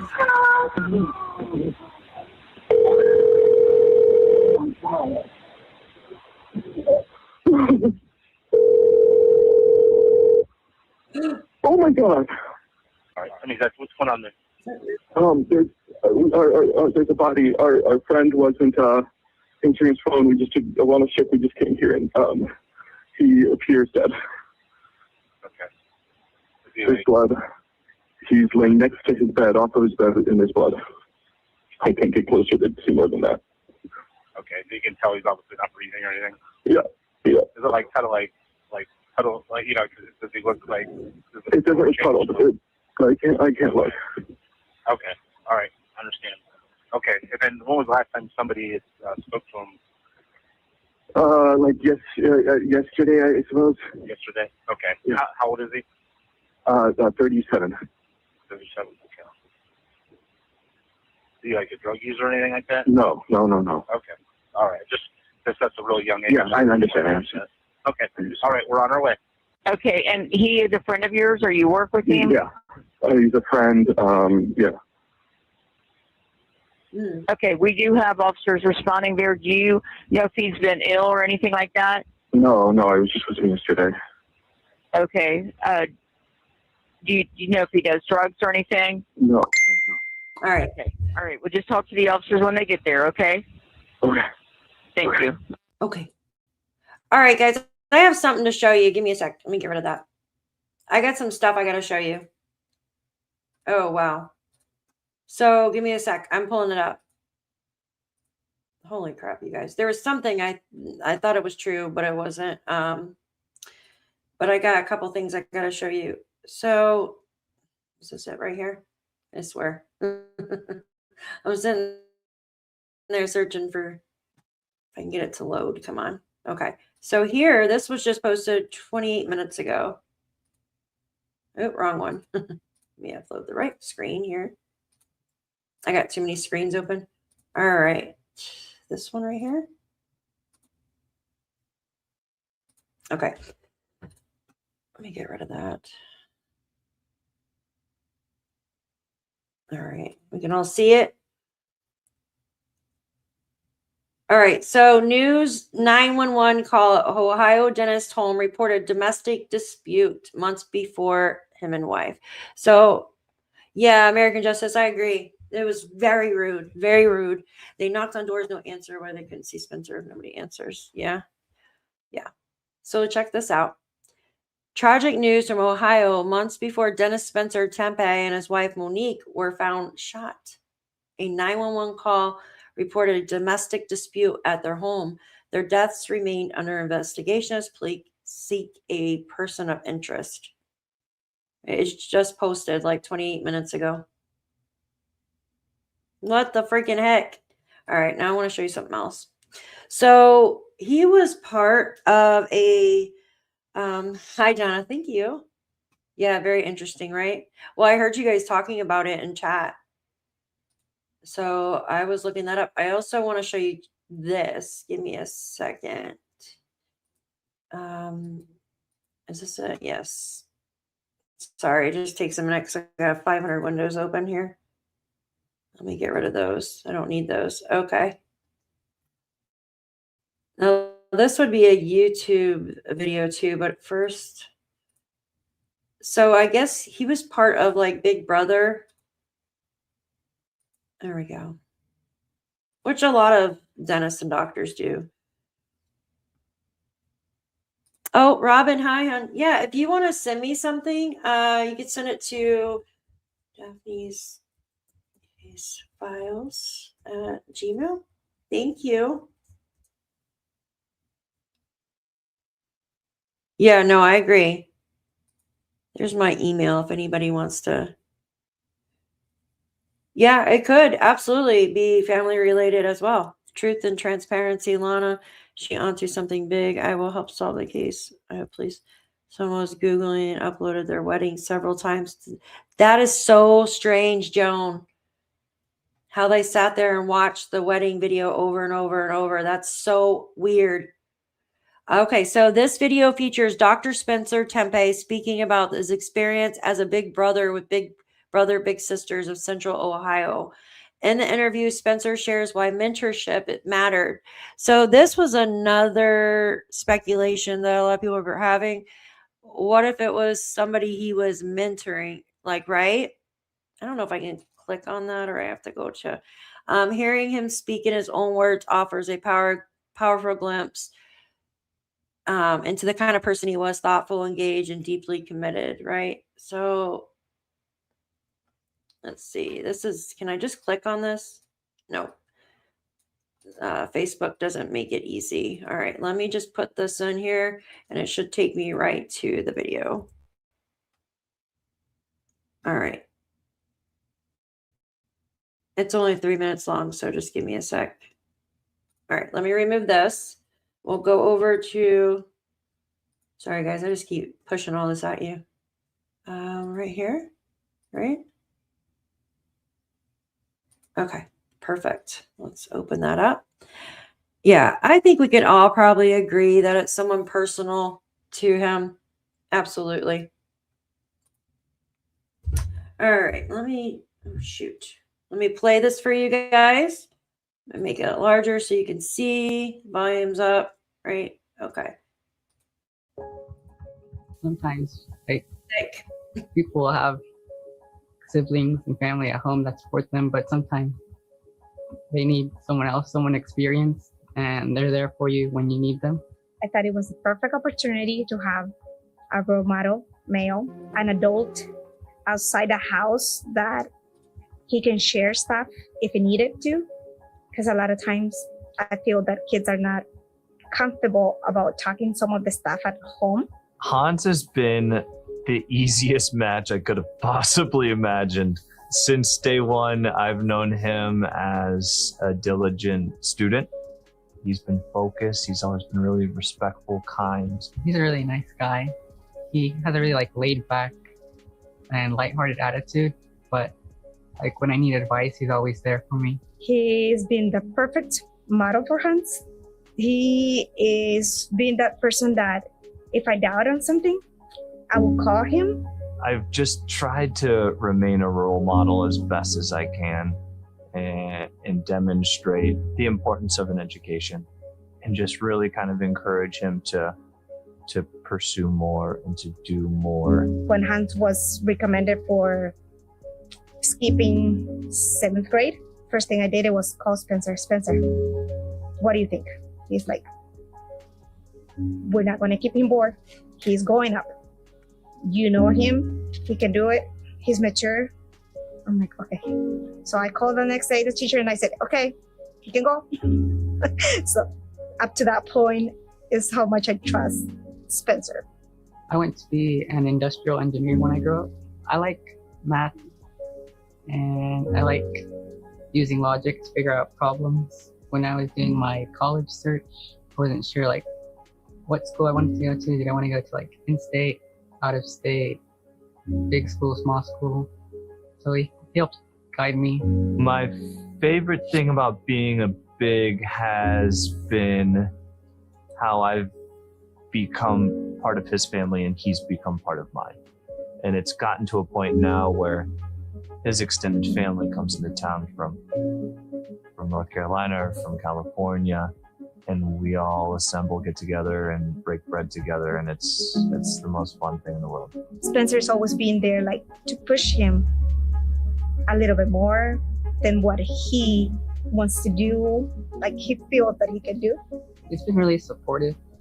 Like, I have a supportive family, but he's always been there as well. And almost anyone can be a good big brother, big sister. You just have to remain committed, you know, just be willing to show up and be available and be willing to listen. He's really almost been a role model for me in return. So it's been a really, really nice experience. When you're going through like hard times or when you're struggling with something, they're also there. So they can be a friend and supporter and a mentor all at the same time. Even though Hans has siblings, real siblings, I think Spencer is the one that knows him the best. I'm just going to continue to remain as supportive as I can and encouraging as I can. I'm really proud of him and I'm excited to see what his future holds for him. Okie dokie. So that's sad, right? That's sad. Thank you guys for sending me emails and text messages and stuff. I'm looking for, I know that Robin said she was going to text me. I was looking for that. Let me see 1 second. I want to show you one more thing real quick. Yeah, it's very sad. So I thought maybe, oops, where's my face? There's my face. I thought maybe it would be maybe someone he mentored too. Could be, I don't know, just a thought. But this person was very, very upset at him. I think he was having an affair on his wife or was another dentist in the area. Yeah.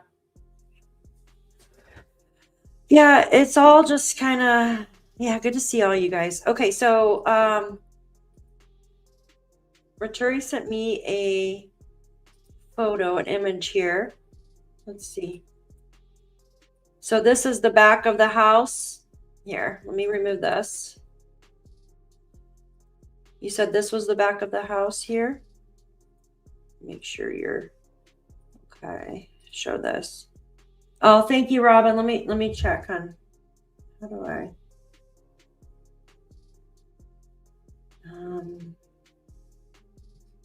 I don't see it yet. Let me see. Messages. I don't see it yet. Did you text me, Robin? Oh, Kelly, you bye, Kel. Gotta go to the barn. Oh, you're going to the barn.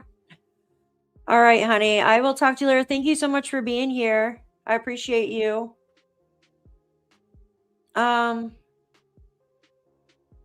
Yes. Okay, so this is the okay. So this is the house right here. Oh. 1407. 1407. Did you see the address? 1407.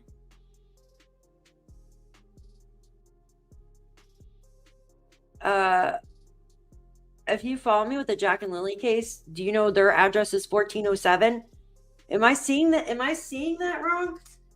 Am I seeing that wrong? Yes, Renee. What the freaking heck? Am I seeing that wrong? I gotta put my glasses on. Are you flipping kidding me? 1407. Get out of town. Just an email, Robin? Oh, just an email. Okay, I was checking my text. Sorry. Oh my God, you guys. I don't see it. I don't see it yet. I don't see the text. I put the right number, right? Oh my God. Yeah, guys, that's really freaking weird. No freaking way, faith in humanity. That's your whole house number too? What the freaking heck? You guys, that is weird. Let me see. I know I put the right number, but sometimes I'm blind. So let me make sure. I'm sorry. I feel stupid now. Hold on. I didn't get a text. Okay, give me 1 second, you guys. I know I wrote it down. Sorry, I'm just like, well, I've got to get better glasses. So that's my email. Okay. Where's yeah, that's my phone number. 7960317. So I have to look. Huh. Let me refresh my phone. Yeah, that's what cool as a cucumber. Yeah, that's freaking weird, man. That's freaking weird. I don't see it. Robin, I don't see it. I don't see it. I checked. There's no call. There's no message. Hold on. Message. Let me look on. Hold on. No. I don't see it, hon. I'm not sure if the back door has it probably just has a key, I'm guessing. Hi, Pink Roses. Good to see you. Well, we heard that there was a keypad and a key. So, yeah. Oh, goodness. What is my gut telling me? It's telling me with just the information I have now, it's either a colleague, right? And if they were playing a colleague that was probably romantically involved and or maybe money is a motive here too. Maybe he was going to sell or move the practice or something. We just don't know all that.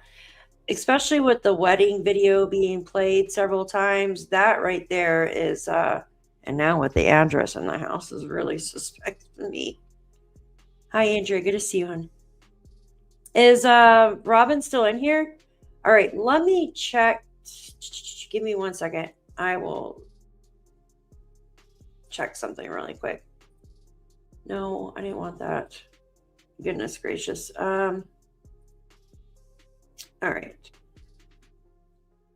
Yes, so we've heard the audios from the 911 call. Neighbors now say that Ohio dentist Spencer Tepe and his wife Monique may have not been alone that night after a witness recalled a quiet conversation outside the door, the lasting 30 minutes with a nearby man. What is that? Let me make sure this is I've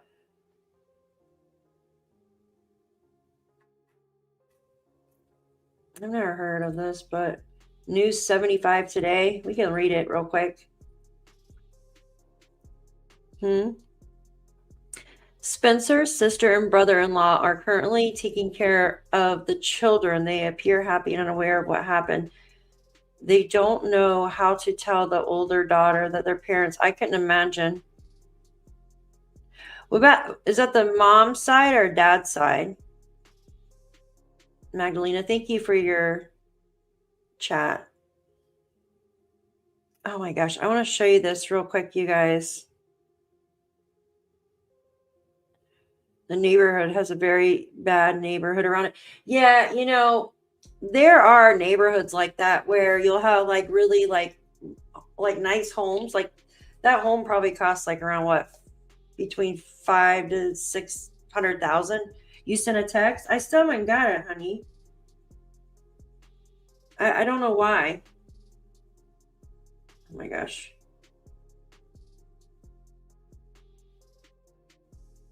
I still haven't got it. I don't know why it's not working. I don't see anything new. I got one from my mom. I'm sorry. You sent it to Justin too? All right, hold on. Let me text Justin. Let's see if he could just forward it over to me. Can you forward me the article Robin sent? She said sent phone. Okay. I text Justin to see maybe he yeah, it is very sad. Yeah, you never know what happens behind closed doors. So I want to read this to you guys really quick. Let me see if Justin gets my text here. I don't know why my phone is being silly. Okay. Now, this, I've never heard of this news. Oh my gosh, please don't do this to me. Now it's got some big ad on top where I can't even open it. All right, there. I've never heard of this news. So, Daphne, I sent you another video of the wedding that the brother took. It's quite longer than what you've seen on the news. Thank you. Okay, thank you so much. You are awesome. Thank you. I just saw this pop up. I'm going to try it. I don't know. I haven't seen too much about it, but it says neighbors now say the Ohio dentist Spencer Tepe and his wife Monique Tepe may not have been alone that night after a witness recalled a quiet conversation outside the door lasting 30 minutes with a nearby man. And it says, you know, the guy is still on the run a week after the shooting, a dentist and his wife with their kids nearby. This video could give us clues. So, and it shows this. A person of interest walks on the night Spencer and Monique were unalive near, he's walking near the home where they were shot. Footage released by Columbus police. Whoever gunned down a young dentist and his wife is still on the loose after the grisly unaliving, but the police hope newly released video of a person interest and help from the public will help solve the crime shrouded in a mystery. Yeah, I think they're going to solve this with surveillance, in my opinion. There's cameras, it seems like, all over, even if their Ring camera wasn't working. It goes on to say Spencer Tepe, 37, wife 39, Monique were found unalived on December 30th in their house in Columbus, Ohio. Their children's ages 4 and 1 were also inside and not physically harmed. Investigators did not find any obvious signs of forced entry or any firearm at the scene. CNN affiliate WSYX reported detectives believe That the unaliving of Mr. and Mrs. Tempe occurred sometime between 2 and 5 on the morning of December 30th in the upstairs of their residence. Columbus police said in a written statement, recovered a video footage shows a person of interest walking in the alley near the family's residence during that time. Oh, you could see they got married at the house, right? You could see they got married there. Spencer and Monique Tempe married at their Columbus home in January of 2021. The footage show, yeah, and that's a red flag too. Is this happened right before their anniversary? It's like a scorn lover, right? The footage shows a person wearing a light colored pants, dark hoodie pulled over their head. The person keeps their head down as they trudge along snow-lined alley in the dark. The couple lived in Columbus, fast-growing Weinland Park neighborhood, which had troubled past but is now thriving, the Columbus Dispatch reported. Aside from the neighborhood surveillance footage released Monday evening, police had given scant details about the double homicide investigation. Columbus police have not answered CNN's questions about whether the detectives have zeroed in on a suspect or a possible motive, how the assailant got into the house, whether the couple was target or whether there was an ongoing threat to the public. We want to thank the community for the tips we have received, Columbus police said Monday evening. We know there are questions and concerns surrounding this tragic incident. Detectives are working diligently to solve this case and will continue to update as the investigation processes. Here's the area here. Police search for suspect after dentist and found wife dead. Colleagues in Spencer Tempe's dental practice called 911 after he didn't show up for work. Tempe's friends went to the couple's house and found a gruesome scene next to a bed. I want to know how the friends had the key. There was just a body. The friend told 911. Our friend wasn't answering the phone. We did a wellness check. We just came here and it appears he's dead. This is the dispatch. It just says Tempe had been ill, right? What does that say? They asked if Tempe had been ill. The friend responded, no, I was just with him yesterday. The couple's 2 children and a dog are now in the care of relatives, the Tempe's brother-in-law said. There you go. Update on the unsolved double homicide of Spencer. As of January 6th, it says the homicide of Spencer and his wife, Monique, and their Columbus home, Ohio, remains unsolved, with the Columbus police reporting no arrests, no named suspects, and no disclosed motive. The couple was found unalived, right, on December 30th in their residence on the 1400 block of Weinland Park in the neighborhood. Their 2 children, aged 4 and 1, were discovered unharmed. All right. Okay. This just says 3 9mm shell casings were recovered, but no firearm. So we've already read through all that. Daphne, it just rings like a phone. When you try to text me, it just rings. What? That is so weird. Yeah, I didn't even get a missed call.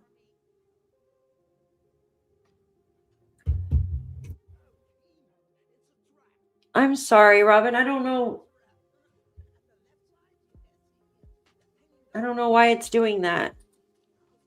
I know it's the right phone number. That is so weird.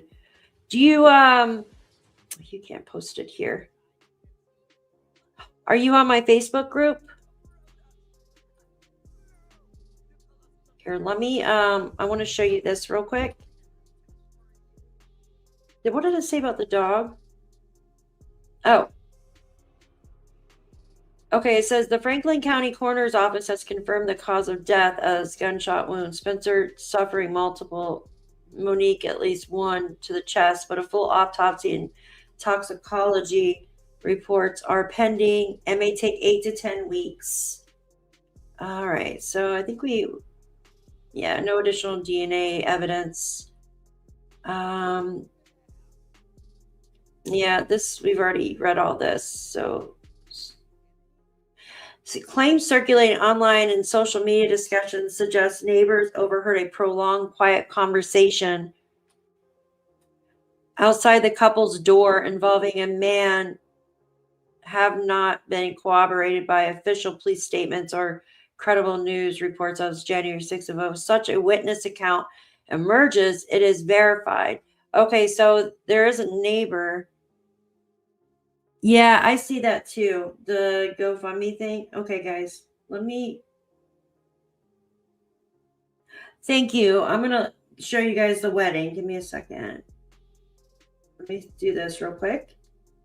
And then, or I would like to look at that. Yes. This is from very own. It's the newest cast. Can't. Who left flowers? Thank you. Awesome. Thank you guys. Linda, thank you. I appreciate you guys. And Isabel, thank you. Rotary, thank you. All right, let me do this. I appreciate you. If I can actually work my freaking email now, it would be great. Let's see. Okay. I'm going to pull this up so we can watch this. Okay. So now we're checking to see if children were sedated. I don't know. Yeah, so the brother-in-law was the one with the GoFundMe. Yeah, and he's the one with the kids. Very strange. Huh. Yeah, guys, it's really strange. Hi, Joyce. Good to see you, hon. So it seems like if he had multiple gunshots and she only had one, he was. Yeah, that's what it seems like, Jen. I'm not understanding the money. Yeah, I just have a feeling it's all about an affair. Yeah, if it does seem like something like that, Faith. Absolutely. Absolutely. Guys, welcome in. If I didn't see you, thank you for coming in. House to the left of the Tempe's house. It's cameras on both sides of the house as well as behind the garage. Thank you, Sherry. Thank you. You guys are awesome. Yeah. You guys are great. Thank you. So what do you guys think about a neighbor hearing something? I wonder if one of these colleagues had come over that night, like earlier on or something, maybe. And they got into an argument. Who knows? So, all right. So it's just speculation right now that people are talking about that a neighbor heard. The taste remember. Okay. Let's show this really quick. Let me pull it up. So I want to show this video of. Okay, come on. All right, give me a second to open this real quick. This one I want to get rid of. Okay, let me get rid of that because it takes so long. 1 second, guys. I appreciate y'all for being here with us. All right, pull this. Wait a minute.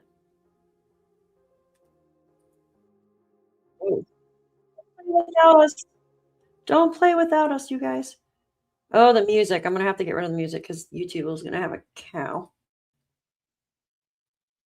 All right, let me get rid of that. It's just music the whole time, right? So they had a YouTube. Oh, Monique and Spencer, January 30th, 2021, Columbus, Ohio. Okay. So this is their wedding. I just turned off the music, you guys. That's all. Because YouTube has a cow. There we go. Oh my gosh, look at that. So near New Year's Eve shot. Yeah. Yeah. The night before New Year's Eve, Renee. Absolutely. So this is their wedding video, guys. Thank you so much for sending this to me. I appreciate you. Probably had a silencer, maybe it was a pillow. Yeah, could have. How could nobody hear 6 shots? Yeah, I that's what I'm saying. Maybe he did have a silencer. Is that why they panicked with the 911 call? Because they knew the children were in there for quite a while, locked in. Could have, Jen. Absolutely. So that's them right there. That's where the pictures come from. So this is their home. Wow. And she was just a stay-at-home mom, right?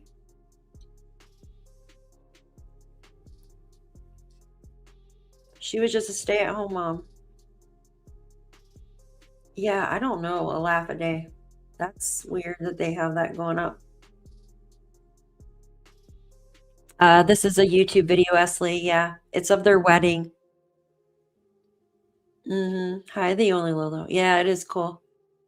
Robin, I don't know why I still have not got that message for it. That's just the weirdest thing.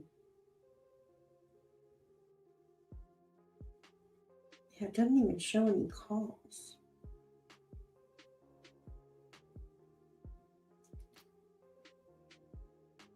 Shows the last call I got. Huh.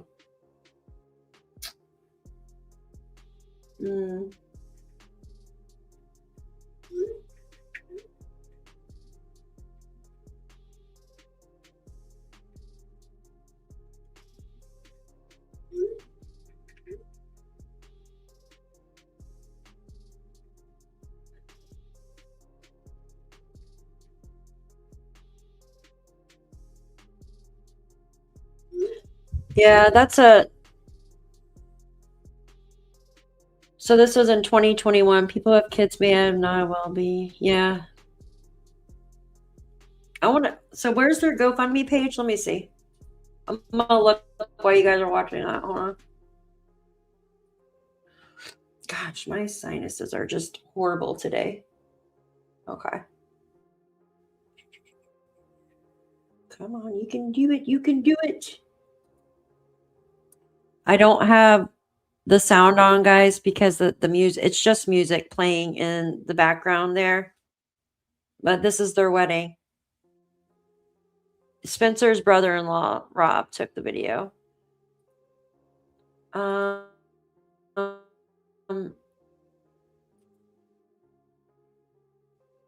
What is this?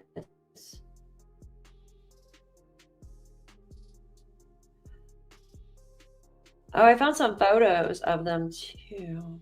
Okay.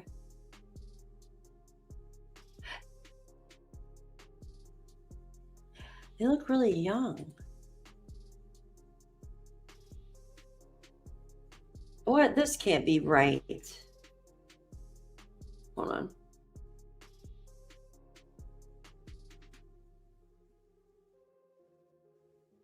I hate these stupid fake AI posts, guys. It drives me insane.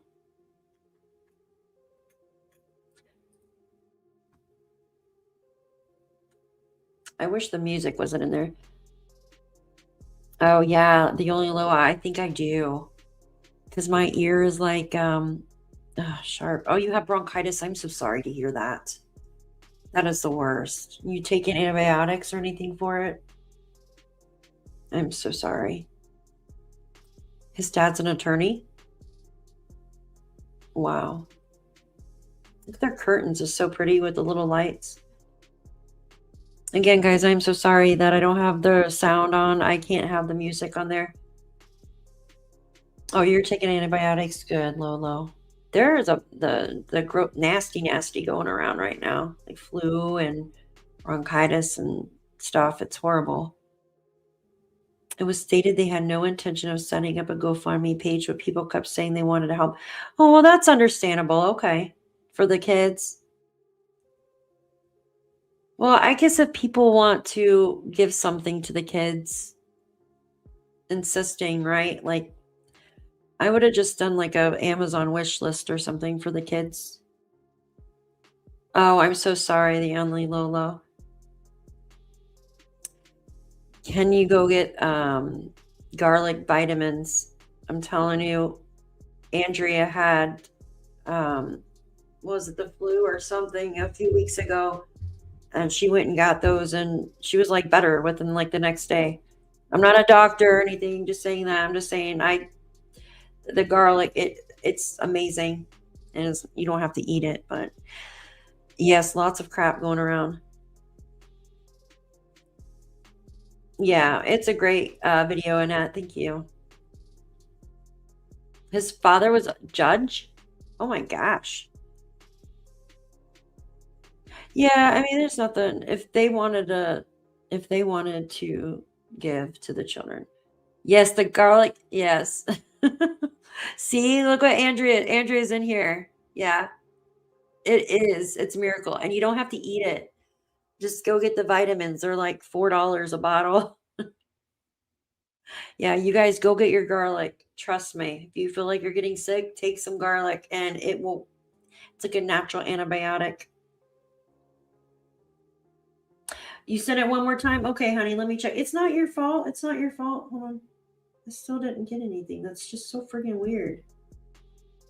Sometimes my internet though, but I got no, I didn't get one from Justin back either. I still didn't get anything. Yeah.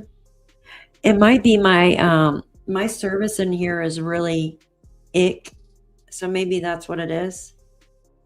I get emails because I'm on my Wi-Fi, but my actual phones watch. I'll probably get them as soon as I move out of this room.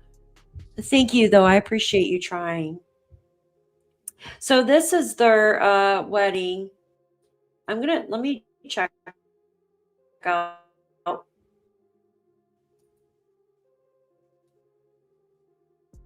I'm gonna check some more to see if anything. What is it about, Robin? Maybe I could just Google it up or. Yeah, I do. I'll click it on airplane mode sometimes, Esley, and that'll help. Yeah, they were a beautiful couple. Absolutely. It has to be like a sworn lover or something. Or a colleague. I just don't understand it. I'm looking to see if there's anything else in here. All right. Let's see here. Groups. Yeah. Yeah. Yeah, that's sad. Oh, look at it. That looks real snow. I think it's work related. Whoever made the. Yeah, Jen, the one guy in the beginning of the call, didn't he call back? He sounds like the same guy that showed up at their house. I drink sliced lemons with honey, ate lots of garlic and onions and chicken broth. Yeah, there you go, Robin. That stuff is amazing. That'll do it. It'll kill any kind of bug you got. Yeah, I'm trying to look right now. Give me a sec. I wonder if that's his father. Yeah.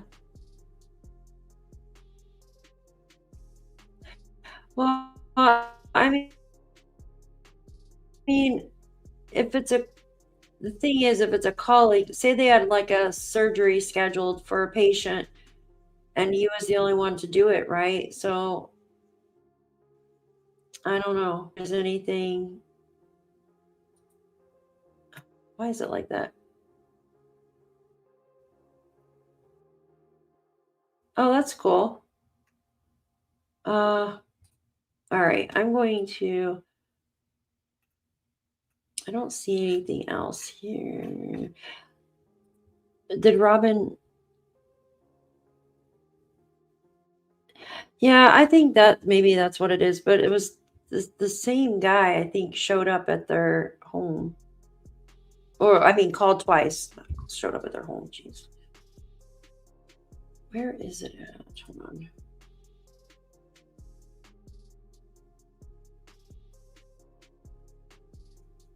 Oh, here, let's read this. Brother-in-law. Let's read this real quick. I'm just going to stop this. Thank you so much for sending this to me. I appreciate you. Yeah, it's so good to see them alive. It's very sad. They looked very much in love. Let me show this to you, and then I just want to go over to the brother-in-law here. This is people that showed up by their home. Yeah, it does, Robin. Is somebody dodgy going on at the dental office? Yeah, could have been.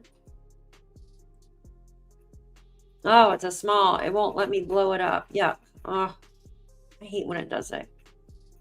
Sometimes it'll let me blow it up. That's a small picture. Lips are so chapped. Still never got the text. My phone is sucky. Yeah. I mean, he's a doctor. I mean, all right, let's go over here. And then I think I'm probably going to have to go get some dinner. I haven't had dinner. All right. I've got to feed my fat. It's hungry. Got to feed my fat, guys. All right, let's see here. Present this here. All right, so this just came out today as well. Ladies, I appreciate all of you and Miss Robin too for trying to send me that. I don't know what's wrong with my stinking phone. It's being a stubborn phone. Okay. So this just came out. A family member of slain Ohio dentist reacts to eerie surveillance footage showing on shadowy, goodness gracious, shadowy figure in alley. So it says the brother-in-law of a slain dentist, Spencer Tepe, is opening up about the update in the investigation. Rob Misley, Spencer Tepe's brother-in-law, is also the family member now taking care of the young children. So his name is Misley. Oh, good for you, Lolo. Good for you. Hell yeah. That is awesome. I need to said I was gonna do my little card in the beginning of the year, and then of course I'm like, I'll do it tomorrow. I gotta stop. Yeah, thank you, Robin. Thank you. The owner happened to be out of town, leaving 2 dentists available. I don't like coincidences. Yeah, and that's the thing. There is no coincidences on that. There's never coincidences. Coincidences are evidence, in my opinion. The brother-in-law of slain Ohio dentist Spencer Tepe, who was found next to his deceased wife Monique Tepe, is sharing his thoughts on newly released information by the police. The Tepes were found deceased in their Columbus, Ohio home after the police responded to a request for a welfare check on Tuesday, December 30th. The Columbus Division of Police announced at the time the couple's 2 young children were found physically unharmed in the residence. On Monday evening, Columbus police shared footage of a person of interest. Remember the hoodie guy? The person appears eerily calm as they walk, at one point briefly raising the right arm to their face with their back at a security camera. All right, so this is what the brother-in-law said, which he's talking about drunk. I do think, if it's a suspicious looking person there, Rob Misley, Spencer's brother-in-law, told News Nation, it is also very well could be somebody walking home drunk from a bar. Why are you so quick to dismiss it? I don't know. Why is he so quick to dismiss it? Oh, you'll get there, the only Lolo. You'll get there. Good job, though. It's hard. It's definitely hard. Just keep focused on it and you'll get there. I give you credit for it because I need to get on the ball, I'm telling you. But why do you think brother-in-law is discrediting this? Or I don't understand. Yeah, he does, Andrea. Thank you, Robin. Yes, guys, please hit that thumbs up for me. I appreciate you. Thank you very much. Okay. God forbid something happens to your family, right? And you see like what the police believe to be someone suspicious, right? Someone that could have committed the crime. And they show you the video.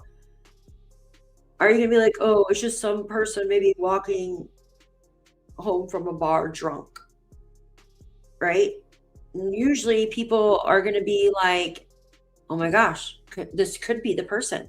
This could absolutely be the person. Like, you're going to push more towards this has to be the suspect, not try to discredit, in my opinion.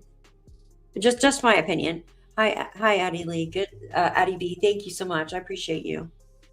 Distraction. Yeah. I just think, maybe it has nothing to do with it, but just put yourself in that position, right? Like, how would you feel, right? How would you feel? How would you act if you're innocent? And I'm not saying he's not innocent. I'm just, it's kind of weird, right? Like, why would you look at the negative? Kind of like Malaya when she says, always in a mother's mind is sorrow. You know what I mean? Pain and sorrow. You want to think the worst. No, you want to like try to catch the freaking person, right? I mean, two different things, but you want to catch the person. If it's not him walking towards the house after a horrific crime, wouldn't he walk away from the house? Just try not to be too. It's a regular person. Why haven't they came forward? Yeah, there you go. If it's a regular person, why haven't they came forward? Absolutely. And said, yes, I was in the area. Even if you're drunk, I mean, you could still like, where's the bar from there, right? How far is the bar if it was a drunk person? Yeah, we don't know if the guy's coming or leaving. Absolutely. We don't know. All we have is, you know. Okay, so it goes on to say, Miss Lay is who is the outlet reports is now caring for the orphan children. That is so sad just to hear that word. Added the couple were so well liked and admired by everyone, and he has no idea about any enemies that they may have. Police believe that the Tempes were unalive between the hours of 2 a.m. and 5 a.m. early morning on December 30th, which is the time frame where the person of interest was walking. So there has to be some type of, well, they know from doing the autopsy to find out when they died, right? When they died. So police know the time of death, right? So who else would be walking around the same time between the death? And then acting suspicious by hiding their hat, their hood. The GoFundMe goes with the children all the way to the bro-in-law. I'm going to look into that, Amy. Like, yeah, that's just, because with the brother-in-law's knowledge of everything now, because I'm sure that they're talking to him the most, it seems, right? Like, why would you dismiss what the police think is a suspect? Excuse me. And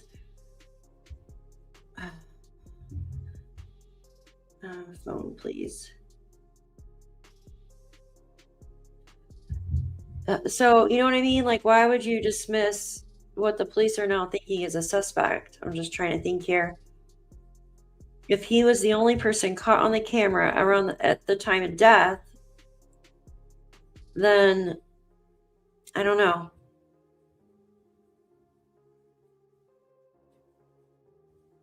This was months beforehand. Okay, hold on.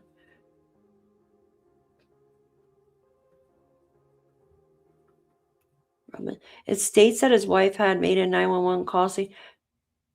Oh yeah, Robin, thank you. I found that actually. I found that. Oh, thank you.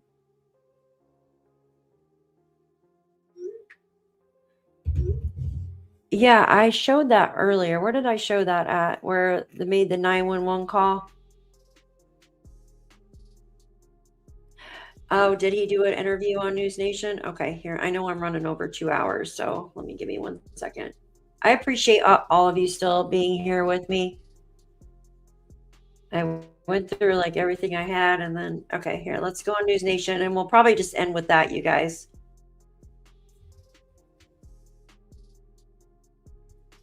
We'll probably just end with that. All right, News Nation. Dude, where's it at here? Goodness gracious. Come on. My computer's going to blow up. Ohio. Okay, 10 hours ago, right? Ohio released person video interest. All right. Yeah, I showed the 911. Goodness gracious. I showed it earlier, Robin. Thank you. I appreciate you. That she made a call about a month ago. I don't remember where I showed it. It was either on Facebook or something. I know I did.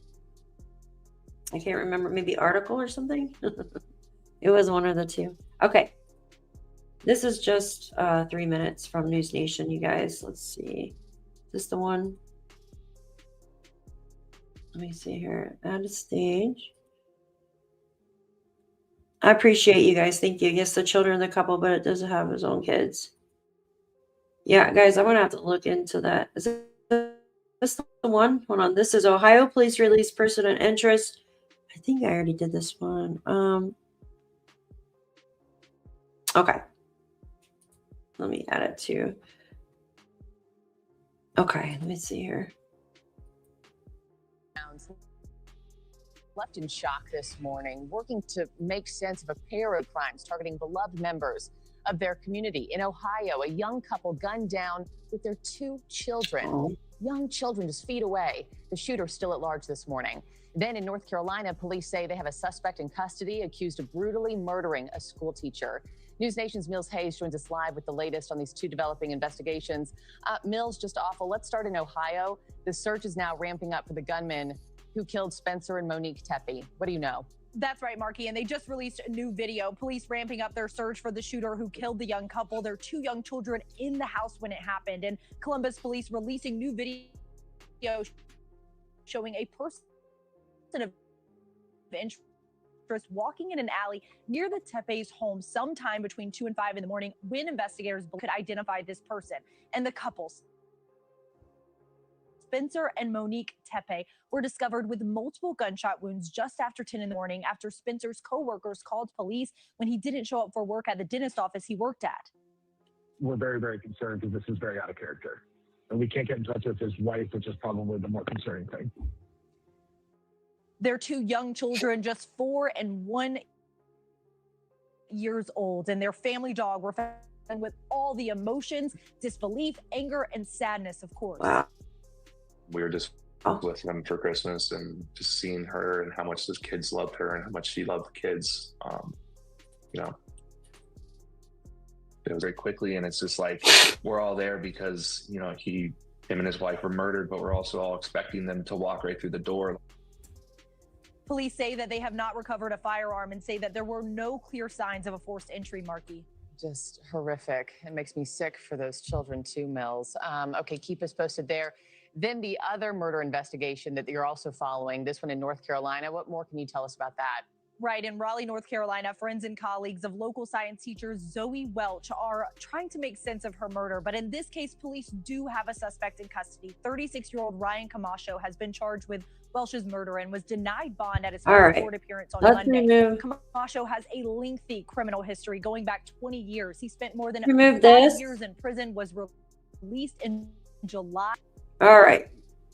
Give me 1 second. We're going to remove this for a minute because I have one more video to show you. And then, 1 second. It should be on my history. My channel. My computer worked a little bit quicker. I'd be able to get this stuff up. I have to I put, here we go. Here we go. Thank you so much, Isabel. I appreciate you. Seriously, I appreciate you. You guys are great. Thank you so much. You guys are awesome. You are awesome. All right, here we go. Let me make it larger. All right.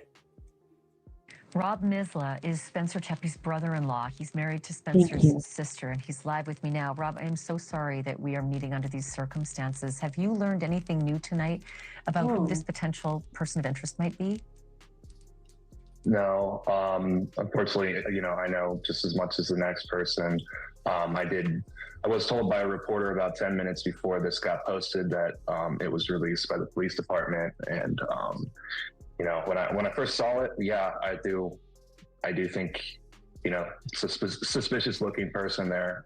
It also very well could be, you know, somebody walking home drunk from a bar.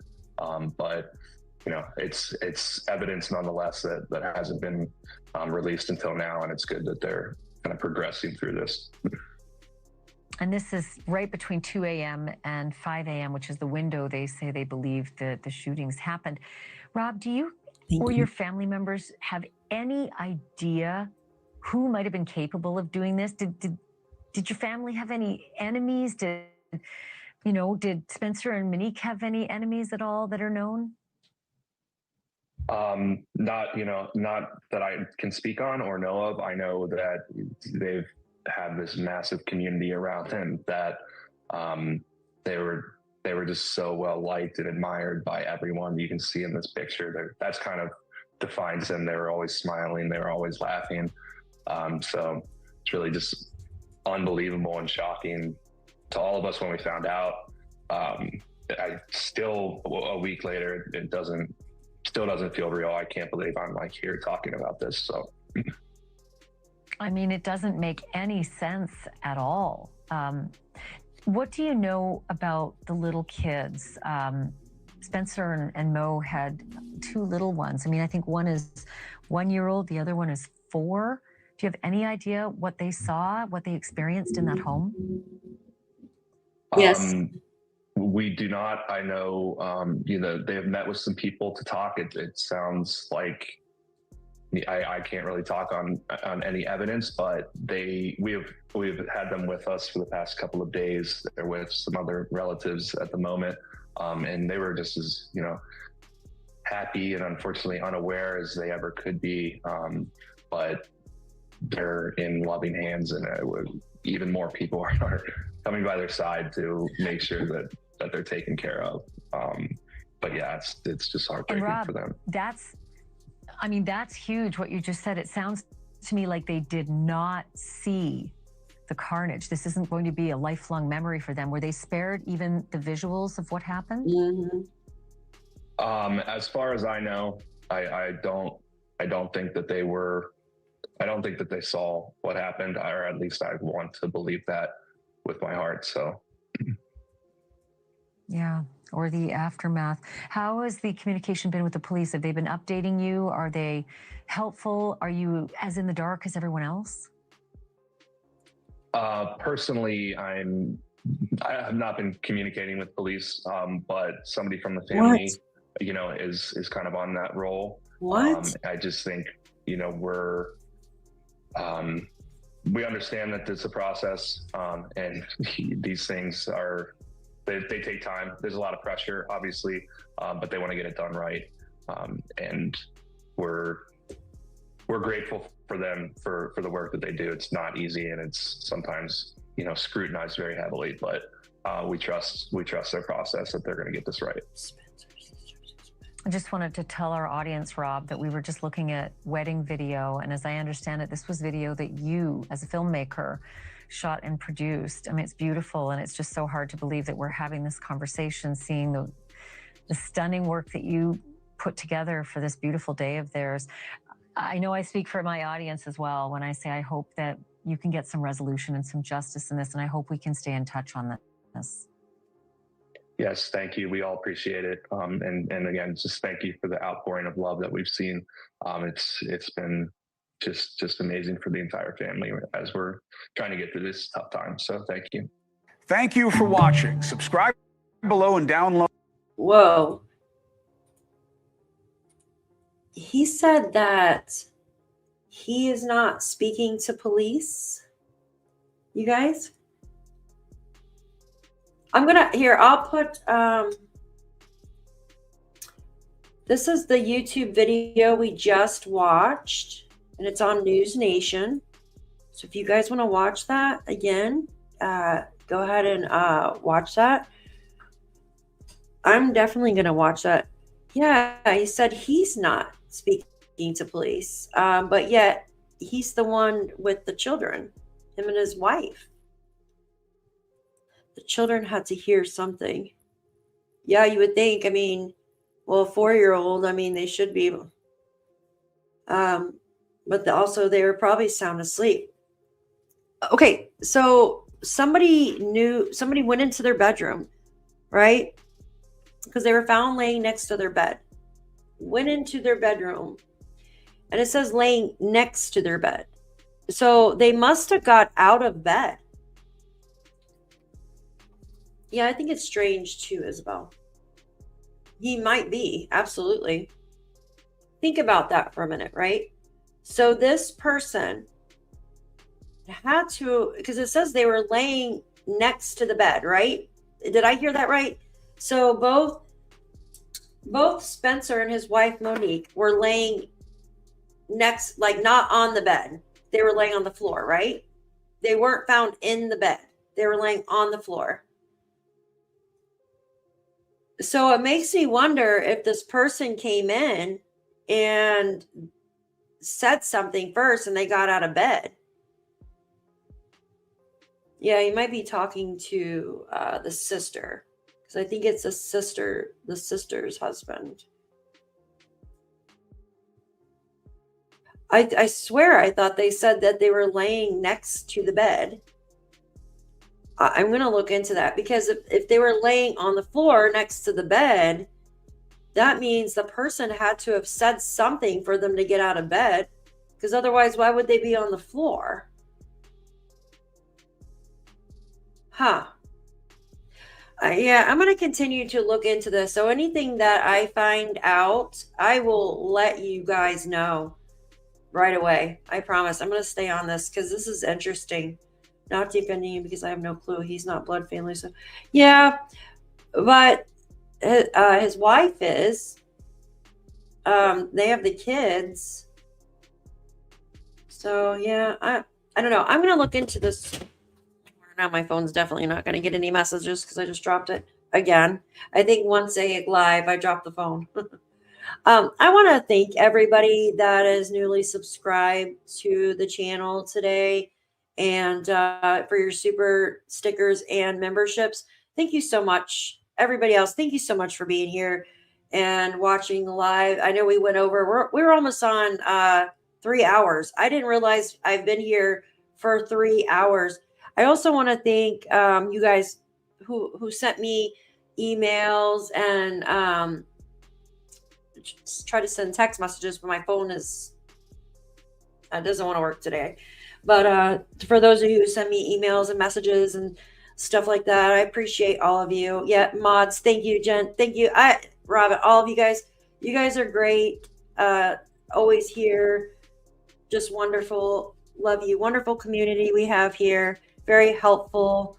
And this is just a sad situation. You know, I just feel for those children. I really do.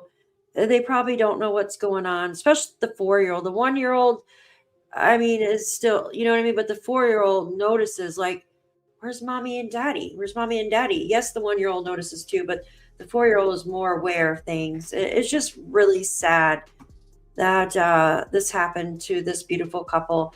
And I pray that justice is served. Yes, the last 911 caller was inside the house. I think so. Yes, thank you all. You guys are wonderful. I am praying there's an arrest soon as well. All right, I'm going to get off here because I'm going to go feed my fat. And I know you guys are probably hungry and want to get off here too. So I appreciate you all. It was a long live. Yes, I believe so.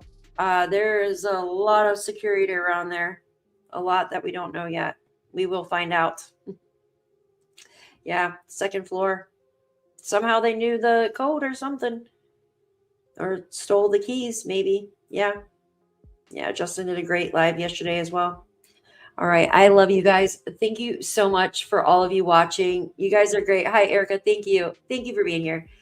We will keep you updated on this case, and we'll talk to all of you soon. Have a wonderful night. Stay warm wherever you are, and we will see you back here tomorrow. Good night. Thank you.